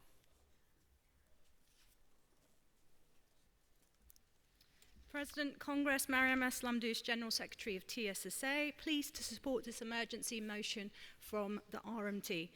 You all remember, Congress, when the Tories and train operating companies tried to push through mass ticket office closures back in 2023. Well, that seems to be back on the agenda. And you'll remember too that transport unions, RMT, TSSA, ASLEF, we stood shoulder to shoulder with the travelling public, disability groups, women's groups, and won. We forced them to back down, so here's the thing, the fight isn't over, it's creeping back on the table. And if we don't act now, we will be back fighting the same fight all over again. And why do we fight? Because ticket offices are not just about buying a ticket. They're about people. They're about a service. They're about safety. They are where an elderly or disabled passenger gets proper advice and real help. They're a place of safety for women and girls travelling alone. They are where you go when your phone dies, or if you need a ticket that the machine simply doesn't sell. And they're not just good for passengers, they provide good, decent jobs for transport workers. Take them away and you strip out staff, service and security from our railways. So Congress, please support this emergency motion. Staffed railways matter, passengers matter, and let's keep our ticket offices open. Thank you. Thank you, Mariam. Okay, moving to the vote, please, on emergency motion 3. With all those in favour, please show. Thank you. With all those against, please show. That's carried unanimously. Thank you, Congress. I now call motion 4, emergency motion 4, defend TikTok workers, no to union busting, yes to real jobs. The General Council support the motion. It's to be moved by CWU, seconded by Usdaw. There won't be any other speakers. Please, UCU. CWU, sorry. Thank you. Deirdre Olainka, CWU, first-time delegate, first-time speaker. Congress. Content moderators at TikTok were on the verge of a groundbreaking unionization success, winning in a major company in the mostly ununionized tech sector. Having started unionization efforts in the summer of 2023, our members in the United Tech and Allied Workers Trade Union branch of the CWU had initiated the recognition process just last November. But on Friday, 22nd of August, just 1 week before the voluntary recognition ballot, TikTok announced targeted redundancies, threatening 500 workers in the UK Trust and Safety Team, the entire bargaining unit. Blatant union busting. In fact, a senior TikTok leader bragged in a managers' meeting that these redundancies were timed to coincide with the recognition ballot. Congress, if they get away with this, bosses will be doing the same to stop your members getting recognition. Publicly, management has claimed that AI will be used to replace these jobs, but we've seen adverts for the exact same content moderation jobs in other countries on a fraction of the wage. It's plain old capitalist greed. AI technology is nowhere near good enough to replace human moderators. In their own report this year, TikTok stated that human insight plays a crucial role in the content moderation process. Management knows just as well as the workers do that human content moderators are essential to making TikTok safe. But these redundancies will bring an end to human content moderation in the UK, and it's only UK-based human content moderators that can identify the far-right dog whistles promoting the violence that we've seen inflicted on women, migrants, Muslims and trans people. We've seen what happens when this goes wrong. In 2017, Facebook's negligence amplified hate speech, leading to the genocide of Rohingya Muslims in Myanmar. And in these times, we need more human content moderators in this country, not less. Over half of all children from the young age of 3 use TikTok. And it's our content moderators stopping the gore, pornography and violent material that's uploaded to TikTok every day from permanently scarring these children. The UK Trust and Safety Team cannot be sacked. In fact, it needs to grow. A recent study found 120 TikTok accounts selling THC vapes to British children. As if that wasn't bad enough, 70% of them actually had highly addictive synthetic drug called Spice, putting kids at risk of psychosis, seizure and heart problems. This Labour government now has a simple choice on their hands. They could stand on the side of the workers' movement, stop the redundancies, secure these much needed jobs and ensure we have the human moderation needed to keep TikTok safe. Or they could sit by and allow this union busting and offshoring of 500 much needed UK moderation jobs and watch as TikTok becomes polluted with dangers and horrors. Congress, this motion is calling for the TUC to lobby Liz Kendall and the Labour government to do the right thing. I urge you to support this motion and support the campaign by going to cwu.org/TikTok-no-redundancies, where you can email your MPs about the dangers ahead and get them to support our campaign. Thank you. Great. Well done, Deji. Good. Great speech. Okay, second by Usdor, please.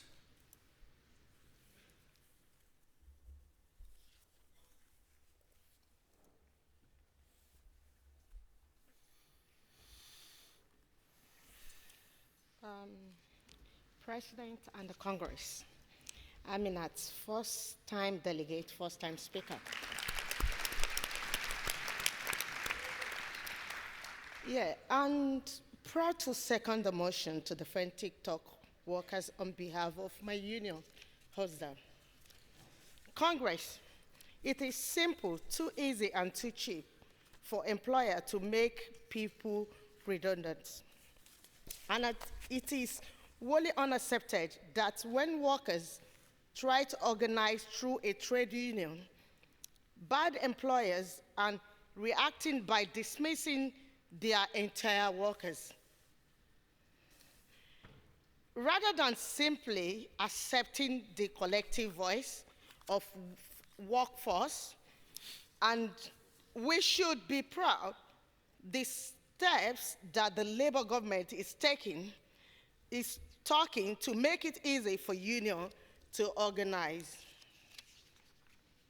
and secure recognition so that we can negotiate on behalf of workers.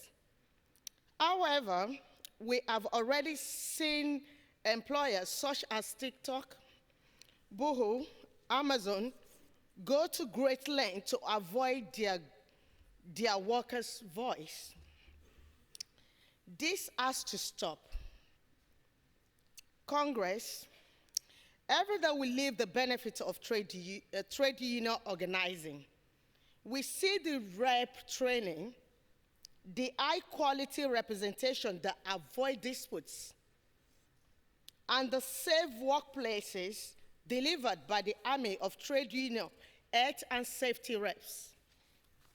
All of these are only available as a result of hard work of unions. The hard work of talking to workers, the hard work of recruiting new members, and the hard work of building an effective presence in the workplace. It should not be a lottery as to whether you work for an employer that understands the benefits of trade union delivered, or whether you work for one of the unscrupulous members, employers, who would rather get rid of the entire workforce rather than simply listen to them. I am hopeful that following Bridget Phillipson's comment yesterday, from October next year, we will see more and more workplaces up and down the country getting organized. And we will see more improvement to terms and conditions for our members. Congress, I want to echo the call of the CWU in protecting workers' jobs. And I ask you, Congress, to support this motion. Thank you. Thank you, Aminat. Great speeches, first-time speaker. Both speeches, very powerful. Thank you. I'm going to move to the vote, please. There are no other speakers. I'm going to move to the vote on emergency motion 4. Will all those in favour please show? Thank you. Will all those against please show? That's carried unanimously. Thank you, Congress. I now call emergency motion 5. Oppose Isaac Herzog's visit to Britain. The General Council support the motion with explanation. I will call Liz Snape to give the explanation on behalf of the General Council. It's to be moved by... No, please. To be moved by NEU. Please. Oh, okay, great. Thanks. Sorry, I thought you were calling Liz first. No, that's later. Louise Regan, National Education Union. Very proud to be moving Emergency Motion 5. President, Congress. Before I start, I just want to clarify the situation in Gaza. This is not a war. This is not a conflict. This is not a humanitarian crisis. This is a genocide. I am clear about this. My union is clear about this. And now, having passed the composite motion, Congress is clear about this.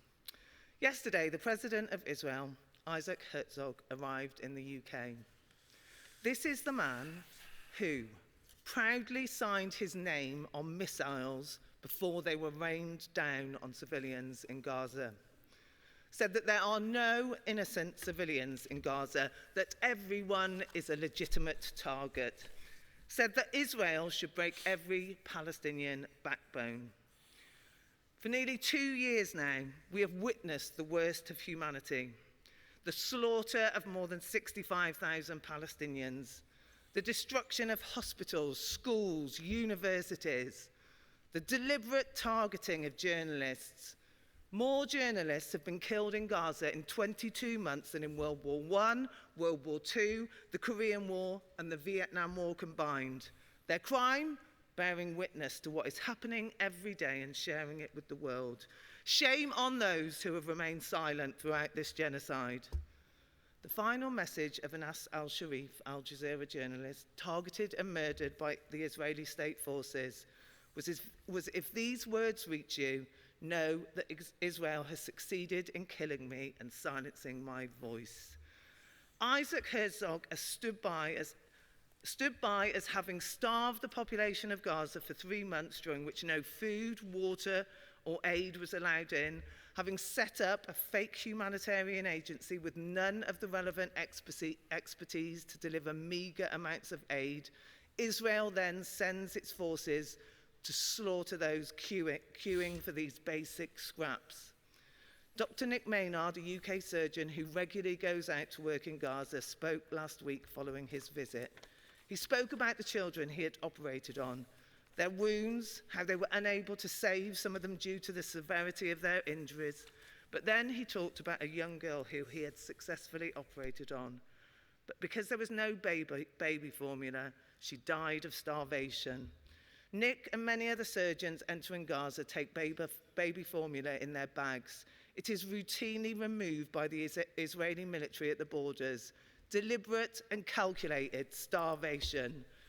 Nearly 20,000 children have now been murdered in Gaza. Recently in Nottingham, we read out the names of the children killed by Israel. We started at 7 a.m. and we had still not finished by midnight. 2 hours in, we were still reading the names of babies who had not reached the age of 1. And yesterday, as Herzog arrived in Britain, our government announces that they have not concluded that Israel is carrying out a genocide. Shame on them.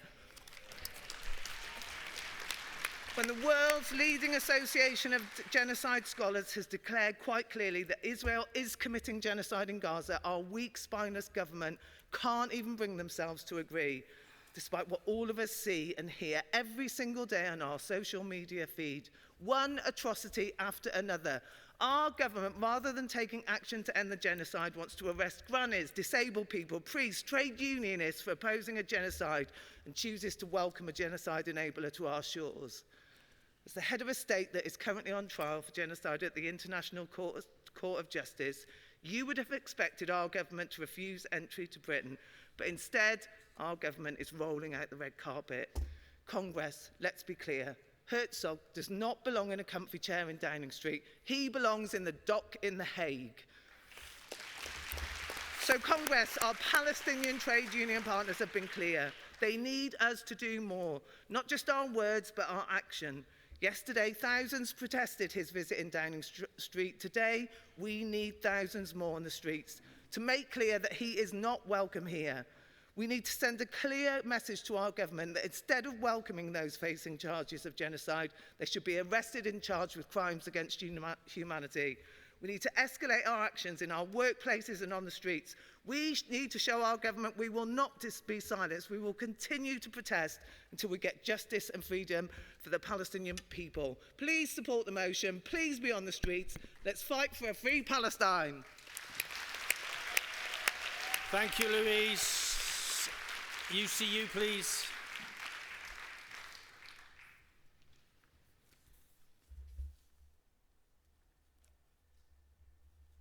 Maria Chandragani, seconding on behalf of UCU. President, Congress. Our movement has long played a central role in the Palestine solidarity. I am incredibly proud to uphold that tradition here in Brighton. We have backed national demonstrations in support of the Palestinian people. UCU members and our students have been at the forefront of organising across the UK. Educators are an important plank of the solidarity movement. Education is central to both the Palestinian freedom struggle and to the solidarity movement across the world. This is why Israel seeks not only to eliminate Palestine, but its entire education system too, deliberately destroying every university in Gaza and, as they have always done, assassinating leading Palestinian intellectuals alongside journalists, alongside children. It is a core part of the Israeli genocide, scholasticide. The centrality of education is also why universities across the West are so strategically important for the solidarity movement and the site of support for the Palestinian people, about which Israel and its defenders are so panicked. Congress. An injury to one is an injury to all. This is a first principle for our movement. If our colleague is victimized or bullied, we all stand for them. That's solidarity. This is not limited to our workplaces or this country. It is universal. This is why solidarity with the Palestinian people is part of the core work of our movement, not an optional add-on. Amid the horrors taking place in Gaza, our government continues to arm Israel and denies that genocide is being perpetrated in Gaza. It is not those seeking to protest peacefully against the horrors of genocide that the police should be targeting. It is those carrying the genocide. This is why it's an outrage that the Israeli president should be allowed to visit Britain at all, let alone be welcomed with open arms by our Prime Minister, who will provide, in Amnesty International words, diplomatic cover for a state committing genocide. We do not welcome representatives of genocide. They should be locked up. Our movement must stand up against oppression and rally against Herzog's visit. And in our organizing, the people of Palestine should serve as an example, because we will always stand with the Palestinian people, because the courage and steadfastness it requires of all of us to keep organized. For example, in days of action such as the 9th October. To keep marching, to keep fighting, to refuse to be bowed, especially when governments fail. Please support the motion. Free Palestine. Thank you, Maria. I call Liz Snape, please, to give the explanation on behalf of the General Council. Liz. Thank you, Liz Snape Unison, speaking on behalf of the General Council. Congress, this motion is in line with TUC policy to call for Israel to respect international law and the rulings of the International Court of Justice, and our support for protests at workplace level in support of Palestine.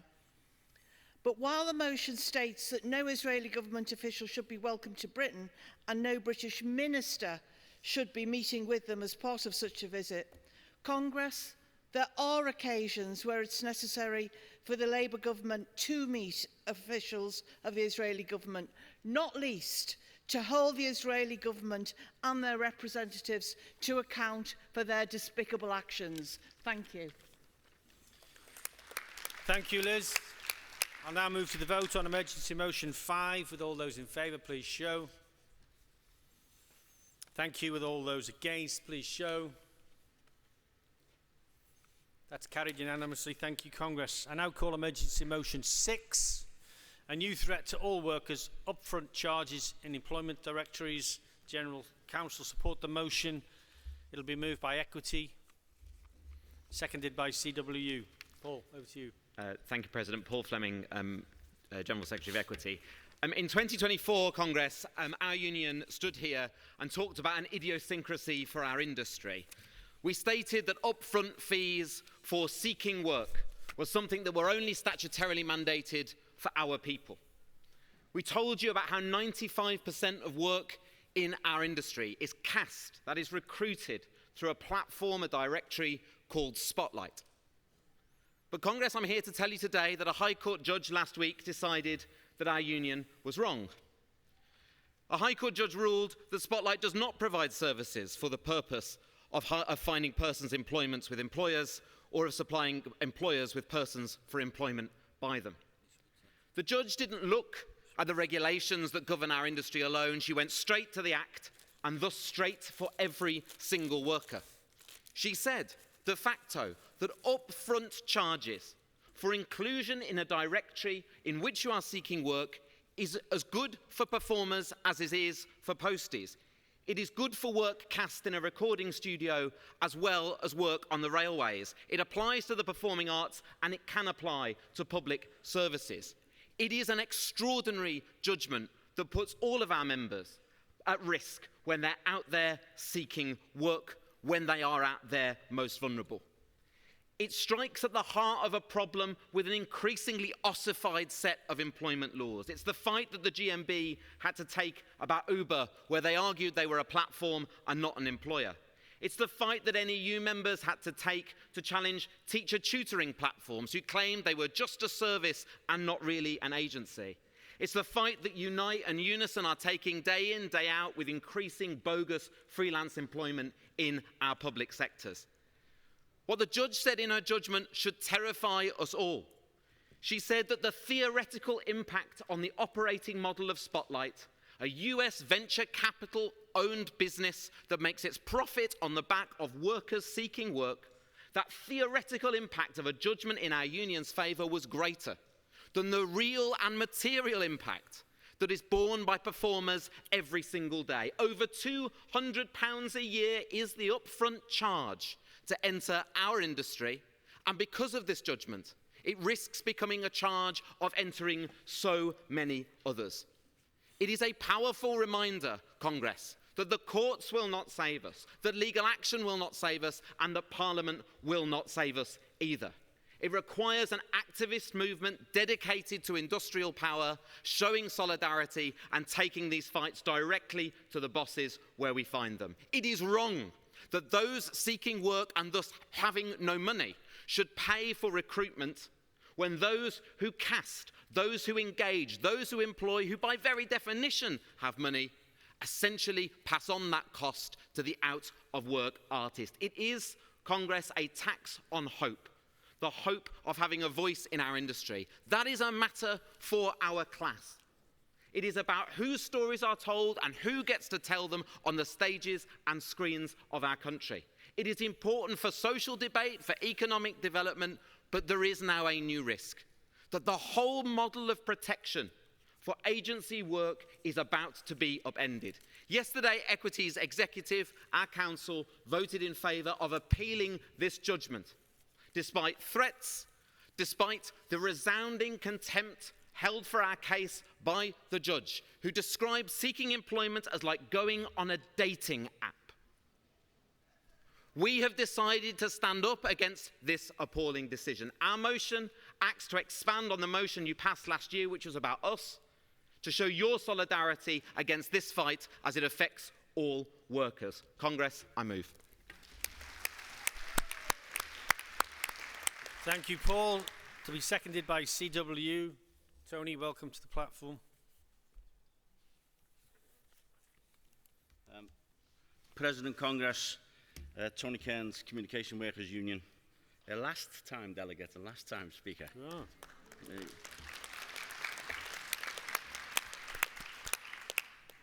I could take that applause 2 ways, but anyway. First of all, solidarity to equity from the CWU. I think there's a debate here about their members, particularly, if you like, young working class people aspiring to be in the arts and entertainment industry but not being able to afford to do that. And I think Paul's right about working class voices being allowed to be on stage and television. And I think it's on all of us to support that. Paul also mentioned the GMB 2021 Uber versus Aslam and the work that the GMB had done there. And aside from all the terms and conditions that went off, what cut through that judgment at the Supreme Court was that actually Uber saying it wasn't an employer and the Supreme Court saying it was. Yeah? And the reason that that's important in this case is because what was being said there is you can't set yourselves up to do one thing, employ people, and pretend that you're someone else. The point Paul makes, when this judgment was announced last week, a bit of alarm bells ringing in our heads at the CW, partly because with a couple of the main employers that we deal with, there are exclusivity agreements almost with certain employment agencies. And the problem that this throws up for all of us, and there'll be a number of unions in this hall in the same situation, is that when it comes to workers' rights, you know, and how people are treated. We've had debates here this week about employment rights. We've had a lot of debates about, you know, repealing anti-trade union legislation. But, you know, our view, and we'll be, you know, looking closely at the judgments and the actions that Equity are going to take. Our view is there's a real threat to people, particularly people who are unemployed, because what could happen here, the doors being left open, is that at the moment, employment agencies generally can't charge people who are seeking work a fee.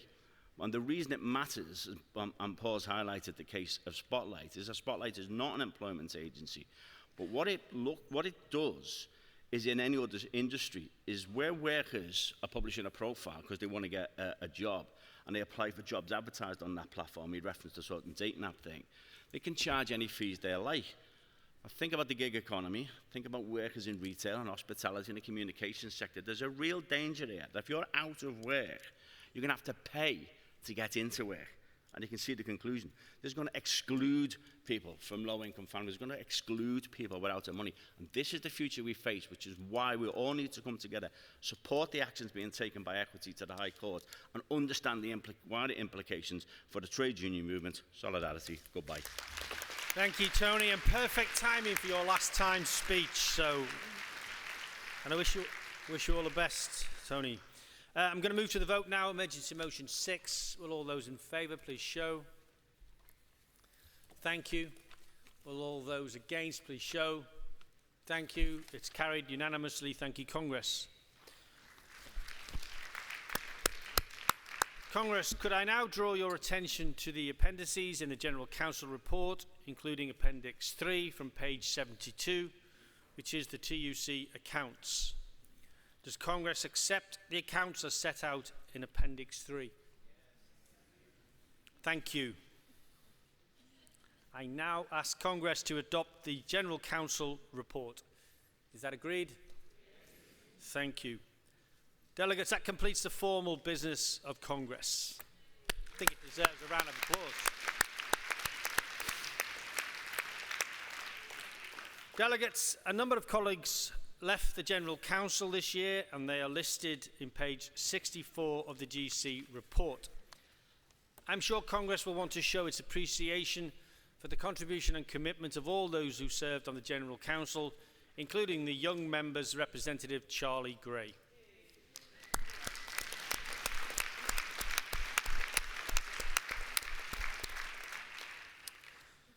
The following colleagues are invited to receive the Congress Gold Badge, and I will give each of our recipients the option to say a few words, just a few words, but it is not compulsory. Paddy Lillis, Usdaw.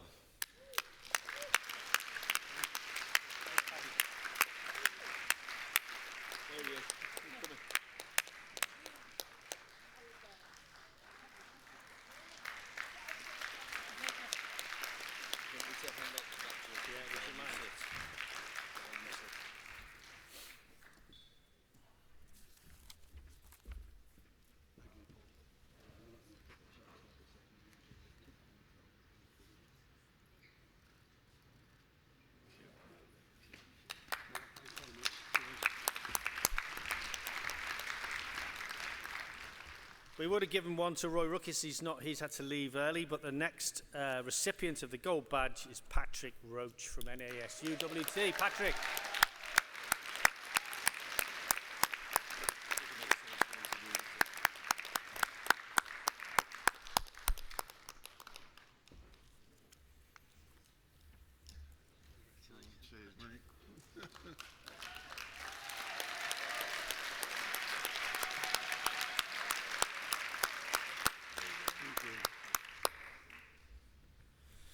Thank you, Patrick. Next, Brian Lynn from Aegis. Where's Brian? Hey, come on, Brian.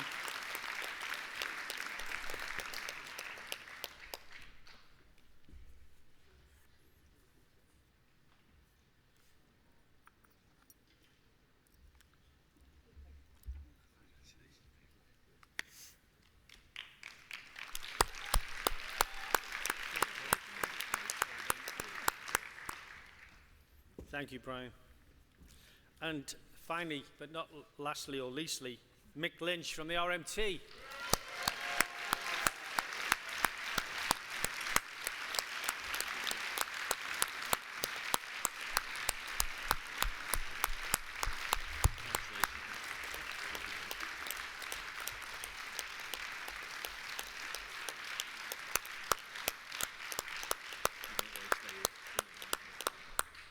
I'll just say a bit on behalf of everybody receiving the medal. Thanks so much. Thanks for the movement, for everything you've given us. 3 trade unions I was in, the ETPU, the EPIU, the strangest union that ever founded, to be loyal to the TUC.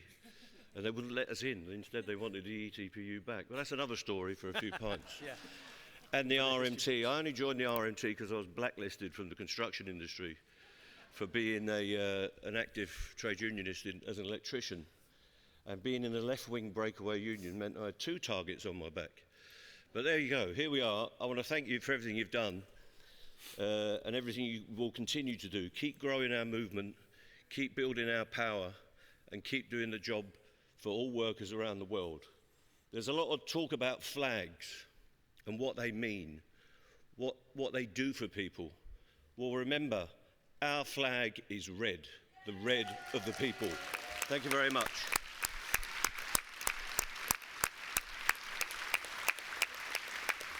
Thank you, Mick.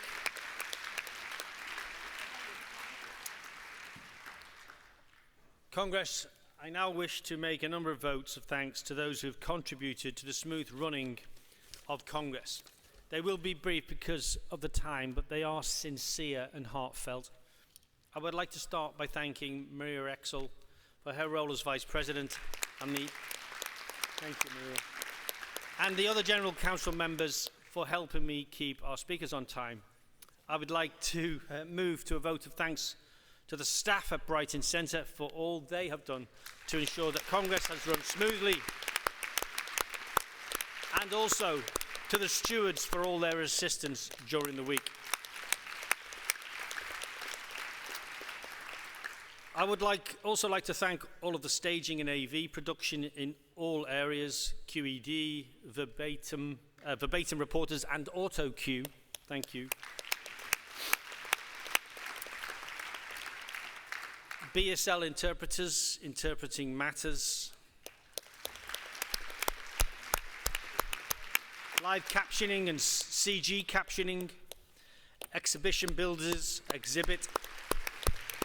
Logistics, U2 events, and of course the musicians who have worked so hard throughout the week. And also, just going off script a little bit, from my personal thanks to all the first-time speakers, you did our movement proud. And finally, Congress, it's been pre-announced actually, I can announce that the next president of the TUC who takes office from the close of Congress is the one and only Steve Gillen of the Prison Officers Association. I wish him well and I hope he enjoys his year as president as much as I have done. Thank you.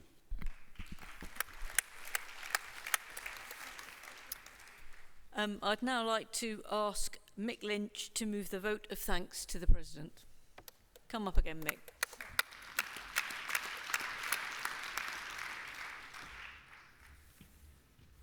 Well, thanks again, and thanks to Mark. They've asked me to move the vote of thanks because me and Mark are such similar characters, both in looks and disposition. But if you know Mark, and mainly it's to thank him for the job he's done this week, because it is a tough job keeping all this done. When Steve Gillen takes over, he's just going to simply lock the doors until you fall into submission and do what the top table wants. But as you've seen, Mark is a fellow that is extremely friendly. He's got the great gift of kindness, I think, which is one of the values we don't talk about often enough in this movement. He's a very kind man, he's a very thoughtful man, and he's a very good man. And we saw that during the P&O disputes when RMT and Nautilus campaigned together. We saw it on the Royal Fleet Auxiliary, and myself and the Nautilus delegation, including Mark, had the joy of negotiating with the Ministry of Defence, admirals and commodores and all sorts of people sitting in the First Sea Lord's office with our phones removed and all communication with the outside world removed. So that was a bit surreal, but I think it brought me and Mark closer. We found the whole thing extraordinary. But Mark, during that, ensured that the relationships between our two unions, which haven't always been great, we have to admit that, because of the nature of the role at sea with officers and ratings. Cat and nine tail isn't that far away. They used to be able to administer that to our people. Not that we're bitter in any way.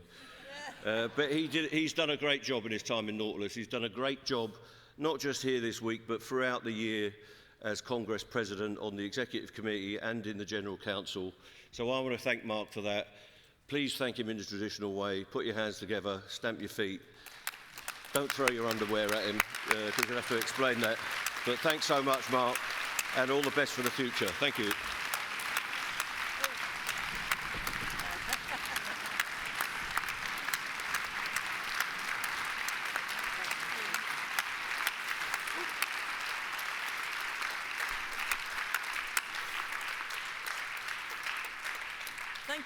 Thank you, Mick. I now call Claire Sullivan to second the vote of thanks to the President. So you peaked a bit early there, comrades, because there's still more to come, and you can get up again and give Mark another clap in a minute. And you know, I really, really hate speaking after Mick. And I don't know what it is, because Eddie's shaping up similarly. They speak without bloody notes, always, and they're always brilliant. And last thing I said to Mick this morning was, don't be funny, because it's just a misery to have to speak after him. So anyway, delighted, Mark, to second the vote of thanks. And like Mick said, you have chaired Congress this week as wholly and entirely yourself. Your humour, your kindness, your lightness of touch, and your integrity. It's the same way that you've behaved all year as President. And I say these things sincerely, and there's some things coming not so sincerely in a minute. But we heard in your speech and in the votes of thanks after that on Sunday about you as a proud seafarer, a trade unionist, and a bit about you as a person. And so I want to say three things. Firstly, and this is absolutely sincere, thank you for making this week so comfortable and so welcoming for delegates, but particularly new delegates. We're in a big and potentially intimidating hall, but you've managed to make it feel like being in our own front room and being amongst friends. So thank you for that. Secondly, it goes down in the annals of history for me, and thank you for making the comment earlier when a delegate came up, I can't remember if it was yesterday or the day before, said bullshit in his speech and then asked if he was allowed to do that. And you appeared to consider that as if it was an actual genuine question. I thought you might any minute check the standing orders. And I also wanted to say to the comrade who did that, if you're still in the hall, from one swearing fan to another, loving your work, nicely done. And finally, of course, Mark, I can't finish without saying that this week has given me more opportunity than ever before to hear you say the word seafarers. And Mark knows that this is my very favourite thing about him. I've asked him before whether maybe it's a seafarer thing. I've asked him whether maybe it's a Wirral thing. But apparently not. But whatever it is, Mark, I will always love the fact that you have basically rejected every vowel in the word seafarer and placed them all with R's. So if you listen to Mark for a while, he doesn't say seafarer, it's seafarer. And some might say that this could be more likely a consequence of drink having been taken, but obviously, Mark, I couldn't possibly comment. So listen to Mark, seafarer it is. I've tried it with physiotherapists, but it just doesn't kind of work as well. Mark, I know how incredibly proud, and rightly so, your union is of you. But across the union movement and on the TUC General Council, we're proud of you too. We're proud of what you've done this week. We'll miss you as the President, and we'll miss you on the General Council. Thank you.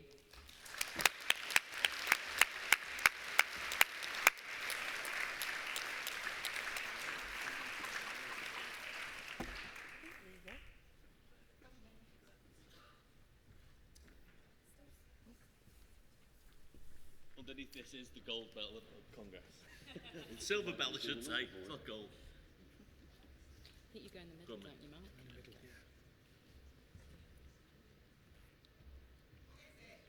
It's the bell of Congress. It's a load of rolled up newspaper. It's the end of Congress, there's the bell end. Mick, there's always one.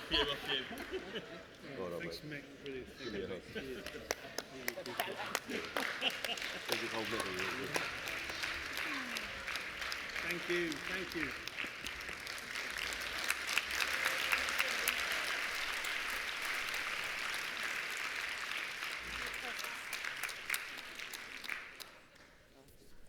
Pleasure.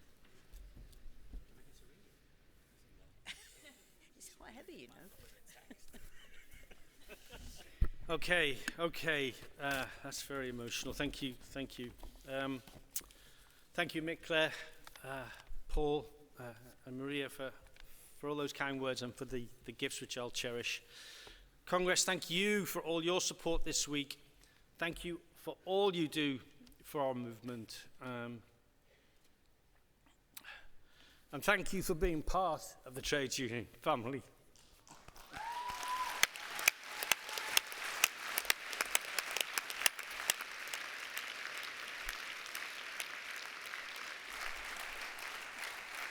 I now declare the 157th Congress closed. Safe journey, brothers and sisters.